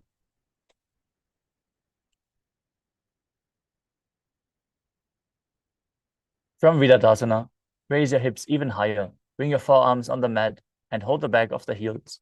Bring your head in between the feet and visualize yourself as a beautiful dove as you perform the Ujjayi Pranayama, making an ocean-like sound with your mouth. मेरुदण्डग्रन्थिदाढ्य संविपादैः पुमान्. The next asana is Varasana. As you stand upright on your knees with the toes tucked, hold your arms with opposite hands and gaze to the tip of your nose. As you enter the boon-fulfilling posture, receive your boon from Paramashiva. Internally chant Om Nithyananda Paramashivoham as you embody the principle of Sohamasmi. जानुनि भूमौ संस्थाप्य हस्ताभ्यां बाहुपरस्परं धृत्वा. The next asana is Varahasana too. As you keep your knees together, toes tucked, lean forward and bring your elbows to the mat with your hands holding your head. Rest your hand on your hands and place your butt on the heels as you visualize yourself as Varaha, the boar avatar of Lord Vishnu. सूर्यं चंद्रं भेदनानि आसनानि निकथ्यते. Next up is Mundasana. Now kneel down, place your elbows on the mat, shoulder width apart, and interlace your fingers as we enter another inverted posture. Get support if you need it. Now place your head on the mat, support it, holding it with your hands as you walk your legs forward until your hips align. Raise your legs up straight and be stable. Gaze to the nose and visualize yourself as a lob tree as you breathe calmly through your nose into Sahajra Kumbhaka in Mundasana. अधो मुंडासनं पक्षे सर्वेषां प्राणिनां सुखम्. Gently lower your body down and keep your head in between the knees with the elbows outside of the knees, hands holding your head. Exhale through your mouth in this posture as you gaze to the nose and visualize Swamiji in your inner space in Andhasana. प्रथम भगदली समटहरावे कोरमाहिली उभे मिलावे. Next up is Viparita Shalabhasana. Lie down on your belly and extend your arms and legs forward. You can hold weights to intensify this asana as you lift your thighs, arms, and chest off the ground, visualizing yourself as a locust and performing the Mula Bandha. शलभासन भेदाश्च नटभेरुंड नामके. The next asana is Kapalasana.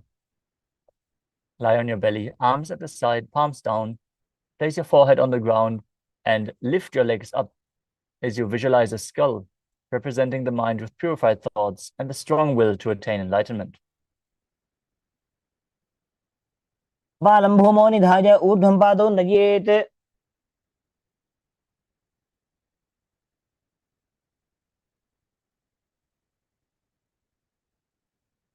The next asana is Akasha Kapotasana. Now, lie on your stomach with the hands by the sides. Lift your legs up over your head and slowly place your feet on the mat in front of your head. Keep your palms flat on the mat behind as you visualize yourself as a free and open dove. उष्ट्रासने स्थित्वा चरणौ भूमेरुत्थाप्य.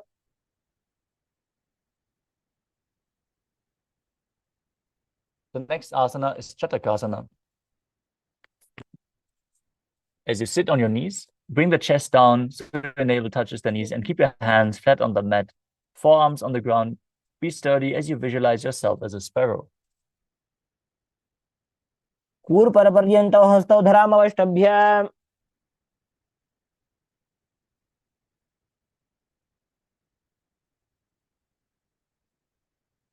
The next asana is Vrishchikasana too.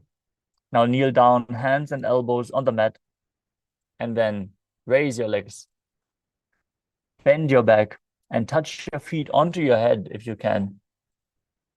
Lift your chin and hold this position as you visualize yourself as a scorpion. विच्छेव पुच्छ प्रतिमां कृपाश्ने धृत्वा स्वशीर्षे चिबुकं विधार्यकौ. The next asana is Vrishasana. Now place your perineum down on the right heel as you keep the left foot outside of the hip with the toes pointing outwards. Now keep your hands in front of you on the mat as you visualize yourself as a bull. Start breathing in Antaranga Kumbhaka, forcefully inhaling through your nose and holding the breath for a short while before you gently exhale. Yame गुल्फे पादमूले वामभागे पदेतरम्. Next up is Lolasana. With your hands flat on the mat in front of you, lift your knees off the ground and keep your body above the mat as you visualize Swamiji in your inner space. लासनं सदा कुर्यात् वायुलोलापघातनात्. From Lolasana, place your perineum onto the opposite heel as you repeat Vrishasana on the other side, visualizing yourself as a bull. Yame गुल्फे पादमूले वामभागे पदेतरम्. Next up is Balagunasana. Now place the left toes on the ground and keep the heel up as you sit down on the heel. Keep the other knee raised, foot flat, and keep your hands on the knees as you visualize Balagunahai, one of the 84 siddhas in your inner space. आसन को गुण जल विकार जाई. Next up is Grahasana. As you squat with the feet flat on the mat, bring your elbows under the thighs and wrap the hands around the shins, holding onto the ankles from the outside as you visualize yourself as the entire planet. पादतले भूमौ संस्थाप्य जानुमध्ये कूर्परौ स्थाप्य. Now bring your perineum down on the other heel as you keep the opposite knee raised against your chest. Visualize Balagunahai in Balagunasana on the other side. आसन को गुण जल विकार जाई. The next asana is Utkatasana. You can hold ways to intensify this asana. Now squat on your toes with the heels up, knees off the mat. Place your perineum onto the heels, hands on the respective knees. Keep your spine straight. Visualize Swamiji in your inner space. युजास्पिजोस्ति त ऊर्वजानो यत्रासने पादतलद्वयोपरि. Next up is Vajrasangarasana 2. As you sit on the toes with the perineum on the heels, soles together, keep your knees wide and off the ground. Hold onto the opposite elbows behind your back as you visualize Swamiji in your inner space and perform the Mula Bandha. प्रथम प्रणापाणि हो जैसे दो एड़ी गुदानी वैसे. The next asana is Anilasana. Now squat or sit with your feet hip width apart, hands underneath the soles of the feet from the inside with the palms down. Keep your arms straight, elbows at the navel, and gaze to your nose as you visualize you're able to consume and live off of air alone. दो हाथ भूमि पर ठाने कहनी जाड़ी नाभि लगाने.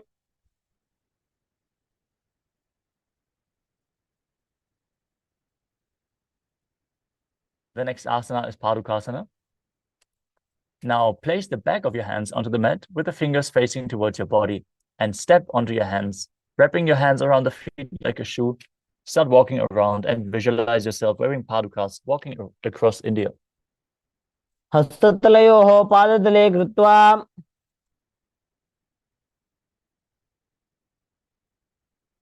Next up is Kukutoranasana. As you place your palms on the mat, raise your feet upwards into the air and let them fall back down again and again, visualizing yourself as a rooster. हस्ततले भूमौ कृत्वा पादतले च ऊर्ध्वमुड्डानं कृत्वा.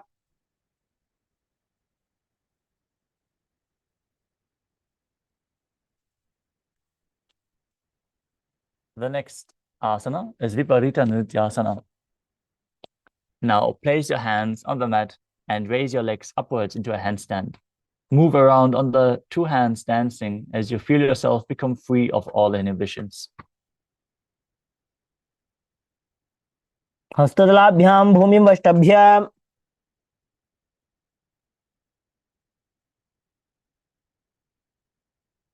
The next asana is Kunjarasana. As you separate your feet, place one palm down to the mat with the arm straight. Bring the opposite hand to the head. Be stable as you visualize Swamiji in your inner space. वक्षे Mahadev कुञ्जरासनमुत्तमम्. Now bring the other hand down. Repeat Kunjarasana on the other side. अथ वक्षे Mahadev कुञ्जरासनमुत्तमम्. Next asana is Kadambasana. Now sit on the ground with your feet flat and the heels close to your body. Hold the respective ankles as you lift your feet off the ground and visualize yourself as a Kadamba tree, a pious tree that promotes a long life. पार्श्वभ्यां भूमिं वष्टभ्य हस्तद्वयेन गुल्फौ धृत्वा. The next asana is Bhavana Muktasana.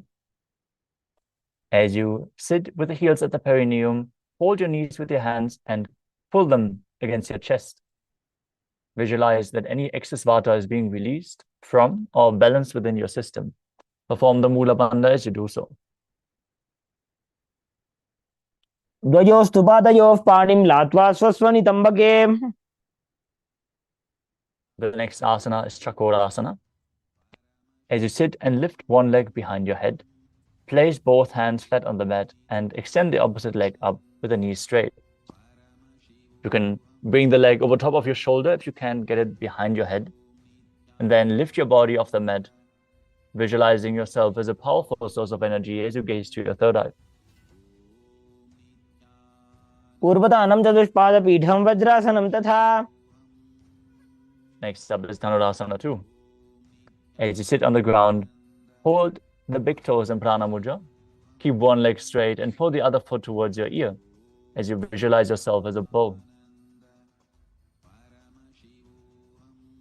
पादाङ्गुष्ठौ तु पाणिभ्यां गृहीत्वा श्रवणावधि.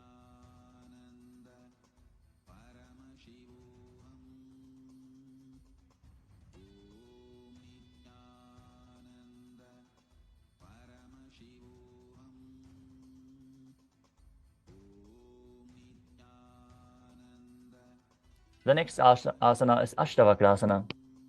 Now lift the left leg over top of the left shoulder. Bring the right foot across and hook it on top of the left foot.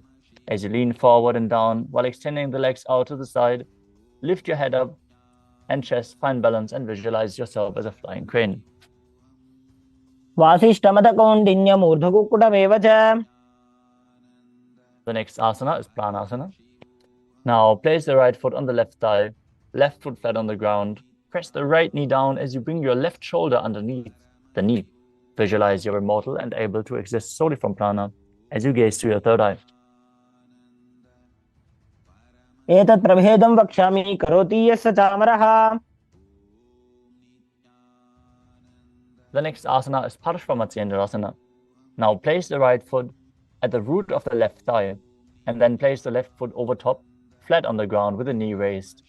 Twist your body around the knee, interlace your fingers beneath the leg and hold your hands behind your back.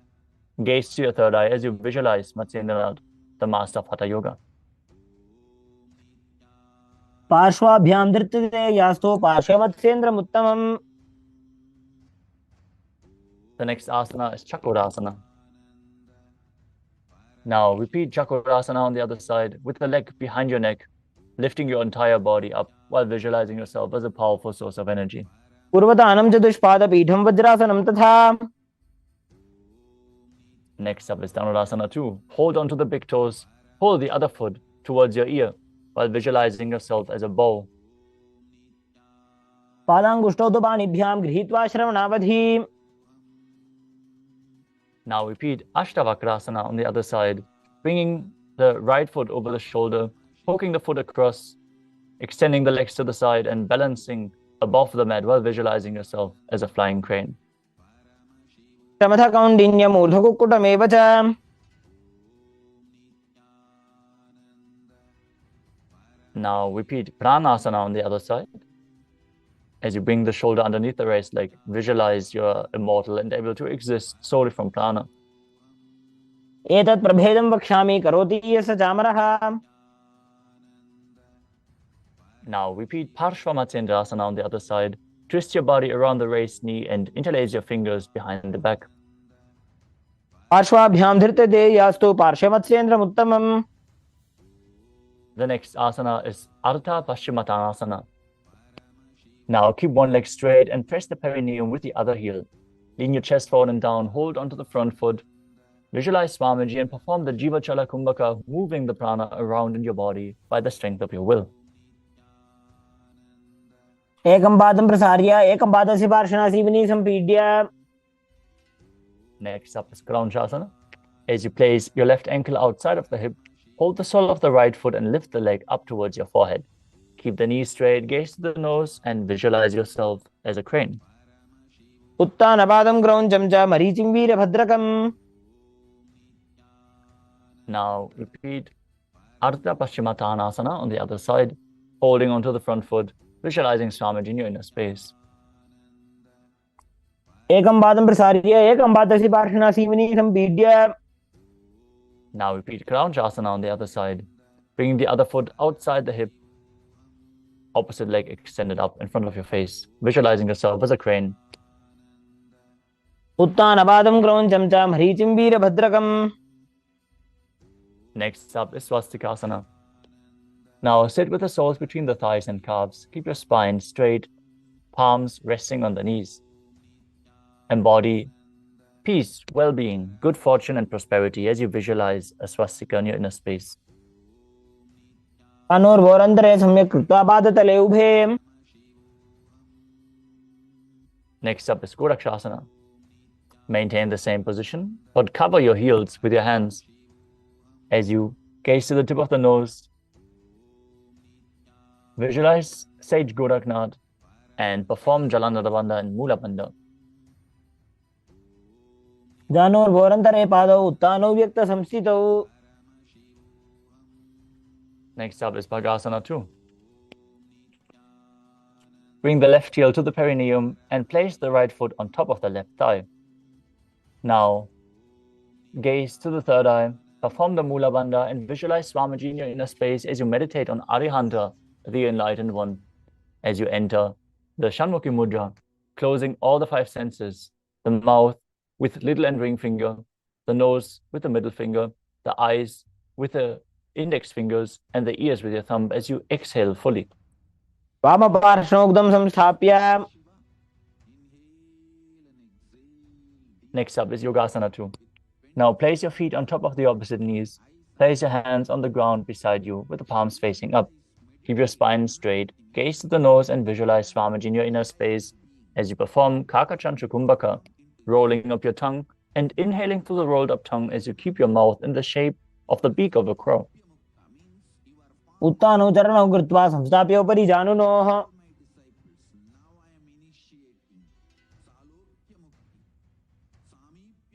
Next up is Urdhva Kukutasana. From Padmasana, place your palms flat on the mat beside your body and press your hands into the mat to lift your body off the ground. Visualize yourself as a rooster. वासिष्ठमतकौण्डिन्यम् ऊर्ध्वकुक्कुटमेव च. Next up is Siddha Haratali Asana. From Padmasana, insert both hands through the knees, place them on the mat without lifting your body up. Gaze at the nose and visualize Swamiji in your inner space. प्रथम पद्मासन को करे हस्तदो वो गोड़ासन धरे. Now press your hands into the ground and lift your body up as you visualize yourself as an elegant swan and gaze through your nose in Hamsasana. स्थित्वा स्कन्धपर्यन्तं ऊरोनि नीत्वा.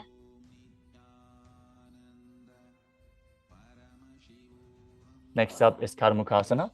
From Padmasana, place your hands between the thighs and calves. Lean forward and push your hands behind your back as you interlace your hands behind. Bring your forehead to the ground and visualize yourself as Lord Shiva's bow in Karmukasana. प्रथम पद्मासन को करे घोड़ासन दिमाही करी धरे. Next up is Kurmasana 2. Sitting in Padmasana, interlace your hands between the thighs and calves and hold on to your neck with your hands as you visualize yourself as a turtle, having a stable body and mind to live for hundreds of years in Kurmasana 2.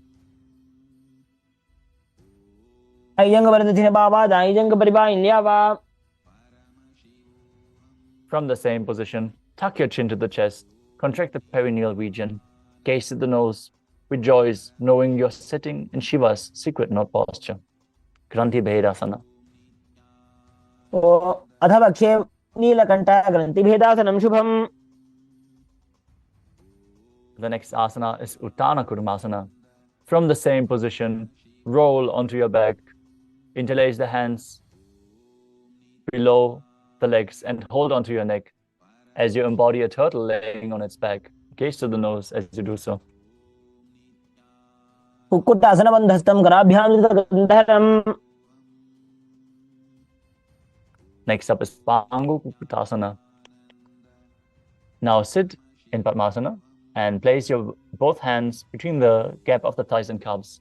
One hand on the ground, pushing your body up off the mat as you hold onto the wrist of the hand. Gaze forward as you visualize yourself as a rooster. कुक्कुटासने स्थित्वा एकेन हस्तेन अन्यस्य निबन्धं धृत्वा Now place the other hand on the ground and lift your body up. Repeat Pangu Kukutasana on the other side. कुक्कुटासने स्थित्वा एकेन हस्तेन अन्यस्य निबन्धं धृत्वा. Next up is Gridrasana. From Padmasana, place your elbows on the toes, interlace your fingers in Parashamudra. Place your chin on the knuckles and your thumbs to the throat as you visualize you have gone beyond all greed and covetous. तानोर्वोरन्तरे पादौ तानो संस्थितौ. Next up is Padmasana 3. As you sit in Padmasana, place one hand over the other with the palms facing upwards. Keep your spine straight, gaze to the nose, visualize Swamiji and engage all three bandhas. उत्तानौ चरणौ विधाय विधिवत् शक्ति स्थितौ योगिरात्. Next up is Padmasana 4. Place your hands on the knees, gaze to the nose, and visualize Paramashiva in your inner space. एतत् पद्मासनं कुर्यात् प्राणवायु प्रसिद्धये. Next up is Karmakasana 2. Keep the left hand on the left knee and hook the right hand, index and middle fingers around the big toe. Move the big toe round and round as you pull your elbow back as if you're pulling a bowstring. Visualize yourself as Pinaka, Lord Shiva's bow. अथान्यासनमावक्षे योगपूरकरक्षणात्. Next up is Karmakasana 3. Now cross your hands behind your back and hold onto the big toes in Prana Mudra. As you gaze to the nose, visualize yourself as Pinaka, Lord Shiva's bow. कार्मुकासनमाक्षित्य उदरे पूरयेत् सुखम्. Maintain the same position. As you raise your chest up, gaze to your third eye and visualize yourself as the action of Paramashiva's third eye, destroying anything you come across. Asana. ऊरुभ्यामूरे स्थाप्य पादयुग्मं प्रयत्नतः. From the same position, roll onto your back. Hold onto the big toes if you can. Otherwise, just lay on your crossed arms behind your back. Gaze to the nose and visualize yourself as a snake in Nagrasana. प्रथम पद्मासन कोठाने दोवुहादपाछाने आने. Next up is Kandukasana. Now free your legs from Padmasana. Pull your knees to the chest. Embrace your legs as you interlock your fingers in Parashamudra. Bring your head to the knees with the feet lifted off the ground, squeezing your body into a ball. Breathe calmly through your nose in Sahaga Kumbhaka. आसने स्थित्वा हस्तपादान् निष्कृष्य. Now place your feet on the ground, interlock your fingers behind your neck, and lay on your back. As you gaze to the nose, visualize Swamiji in your inner space in Urdhva Bhavanasana. प्रथमे सूदो San करावे घोड़ा उभा राशि मिलावे. Now place your upturned palms underneath your heels and push your hips up, visualizing yourself as a powerful alpha ape as you breathe in Mudra Kumbhaka with Jalandhar Bandha and Mula Bandha engaged. Marakata Pitasana. उत्तानसेनं पादतले उत्तानहस्तयोः स्थापयेत्. Now place your hands at the hips and raise your hips up, supporting your hands with the elbows on the ground. Your elbows should bear the weight of your body. Gaze to the nose and visualize Swamiji in your inner space as you perform Jalandhar Bandha and Mula Bandha. जङ्घोरो बलहीनश्चेत् उत्तानशी बीटकम्. The next asana is Narakasana. As you lie supine, raise your hips and legs up. Bring your hands flat to the ground, supporting your body, balancing in this position as you visualize yourself blissfully traversing Naraka Loka unscathed. ग्रीवाकण्ठेन भूमिं विष्टम्भ. Next up is Tiryanokasana. Now bring your hands to the lower back, elbows down to the mat. Slowly angle and lower your legs. As you keep your core engaged, visualize yourself as a boat crossing the ocean of samsara. नौकावत् स्थित्वात् ऊर्ध्वं पादाग्रद्वयं नयेत्. The next asana is Dvajasana. Now keep your upper back on the mat. Raise your legs up vertically. Place your hands back to the mat. Be straight. like a flagpole as you visualize yourself as the Kailasa flag, respected across all nations. तिर्यन् नौकावते ग्रीवा पृष्ठकोर्परैः भूमिं वष्टभ्य. Gently lower your body down. Be completely flat. Perform the Shakti Chalan Mudra, pulling the Kundalini Shakti up along the spine all the way to the Brahmarandra. Unclutch from any micro movements of the body and mind. As you visualize your body is dead, and Swamiji, the Supreme Pontiff of Hinduism, is liberating you. In Mritasana, as you chant the Mahavakya, Om Nithyananda Paramashivoham. उत्तानं शववद्भूमौ शयनं तोषवासनं शवासनं श्रान्तिहरं चित्तविश्रान्तिकारकम्.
Slowly return to your physical body. Start to wiggle your fingers and toes, your wrists and your ankles, your elbows and your knees. As you pull your knees to the chest, rock your body from side to side, and slowly return to a comfortable seated position. Congratulations! You completed the Dvitiya Vinyasa Krama, all 308 asanas. We are now going to have the power manifestation session. So stay tuned. But for now, let us close the session with the Purna Mantra. Sit straight with your head, neck, and spine in a straight line. Hands in Atmanjali Mudra in front of your heart center. Close your eyes. Take a deep breath. Visualize Swamiji in your inner space as we chant the Purna Mantra together. Om Purnamadah Purnamidam Purnat Purnamudachyate Purnasya Purnamadaya Purnamevavasishyate. Om Shanti Shanti Shanti. Harihi Om Tat Sat. Sarvam Bhagavat Shri Nithyananda Paramashiva Padukarpanamastu. Om Nithyanandam. Thank you all. Nithyanandam.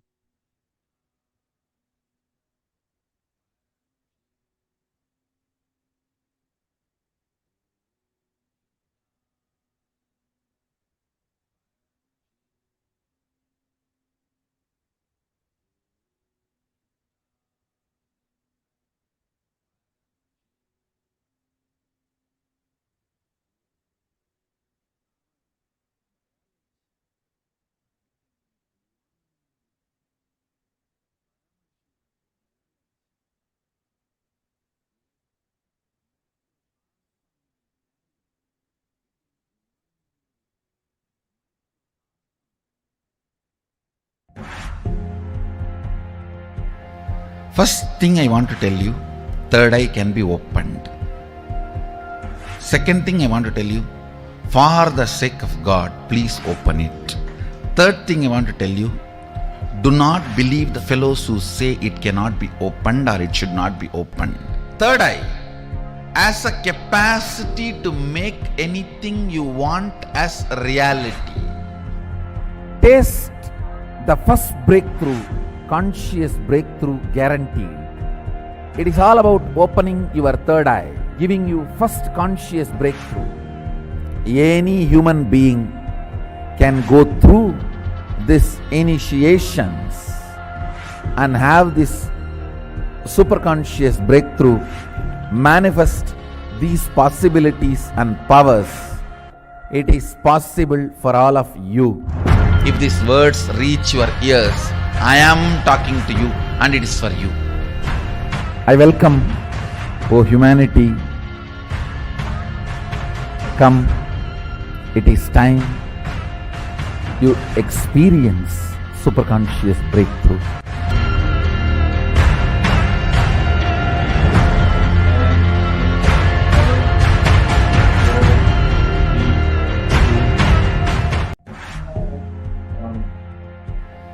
First thing I want to tell you, Nithyanandam Paramasugadam Kevalam Jnanamurtim Dvandvatitam Gahana Sadrusham Tattvamasyaadilaksham Ekam Nityam Vimalamachalam Sarvadi Sakshi Bhutam Bhavatitam Trigunarahitam Sadgurum Tam Namami.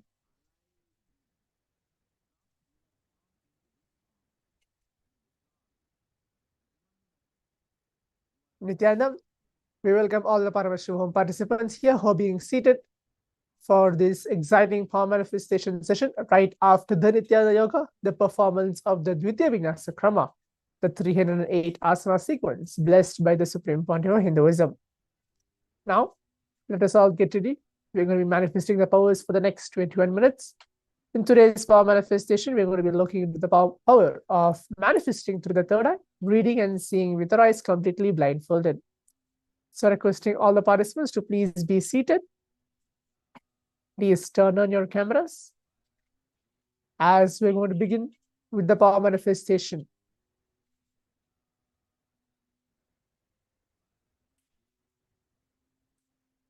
Requesting all the participants to please be seated.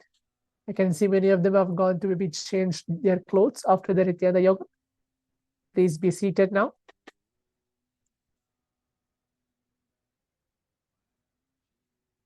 Please turn on your cameras.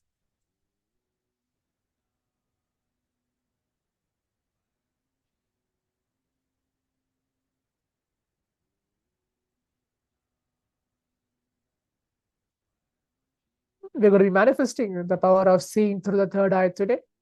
As yesterday we were manifesting colors blindfolded, today we're going to take it a little more higher than that, but it's going to be even more simple, trying to make every one of us to be in the space of oneness and manifest the powers of Paramashiva.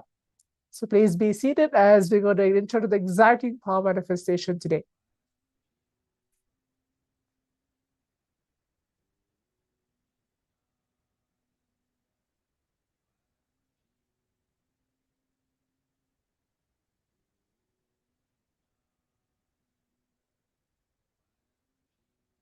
Yes, I can see the participant named as Paveen K.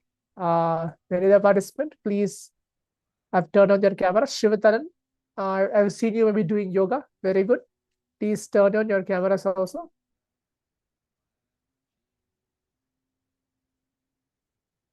Okay. Chaikun, Junzo, Nitya Bhakta, Vinod Ishana, please turn on your cameras as well. Chinli, that's good to see everybody here for this power manifestation.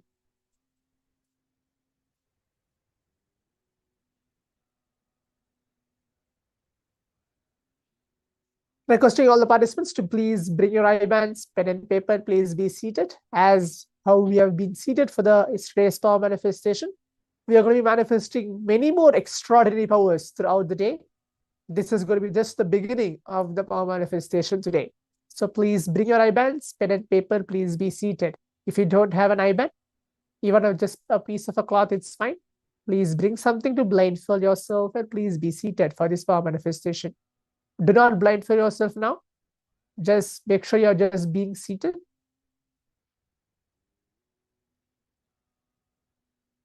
As today we're going to manifest the power of third eye, reading. We'll see what is something unique which we have today for today's power manifestation. Please bring your IBANs, pen and paper, and please be seated and make sure you turn on your cameras for this power manifestation.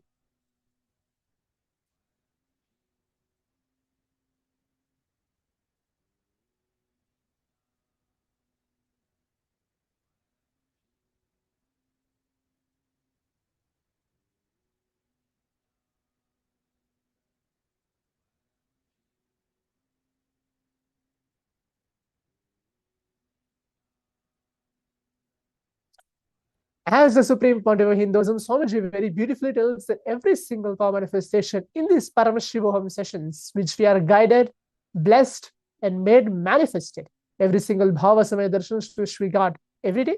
Maybe yesterday, all the participants have received the Lingodbhava Bhava Samaya Darshan, and the day before was the Gajamukha Ganesha Anugraha Bhava Samaya Darshan, which we had. Swamiji coming physically in the two-way video conferencing, gracing us, granting all our boons, prayers, just by sitting and looking at him. That's what they meant by being in the space of oneness with the avatar, with Swamiji himself.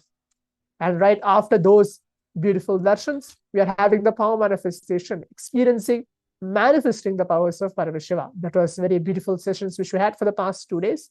Today is going to be similar to that, but we're going to connect with Swamiji by chanting the Mahavakya, Om Nithyananda Paramashivoham, within our inner space, to see how the power manifestation happens within all of us. Again, as a reminder, all these pramanas, the scriptural reference, the first which I'm going to recite now and tell to all of the participants out here, is the Shastra Pramana, the scriptural reference directly revealed by Bhagavan Paramashiva himself, Lord Shiva, from the Vedas and Agamas, the Vijnana Bhairava Tantra himself. These verses are directly revealed from Bhagavan Paramashiva, mentioning that this power manifestation, to be more specific, the power of third eye is there more than 60,000 years ago.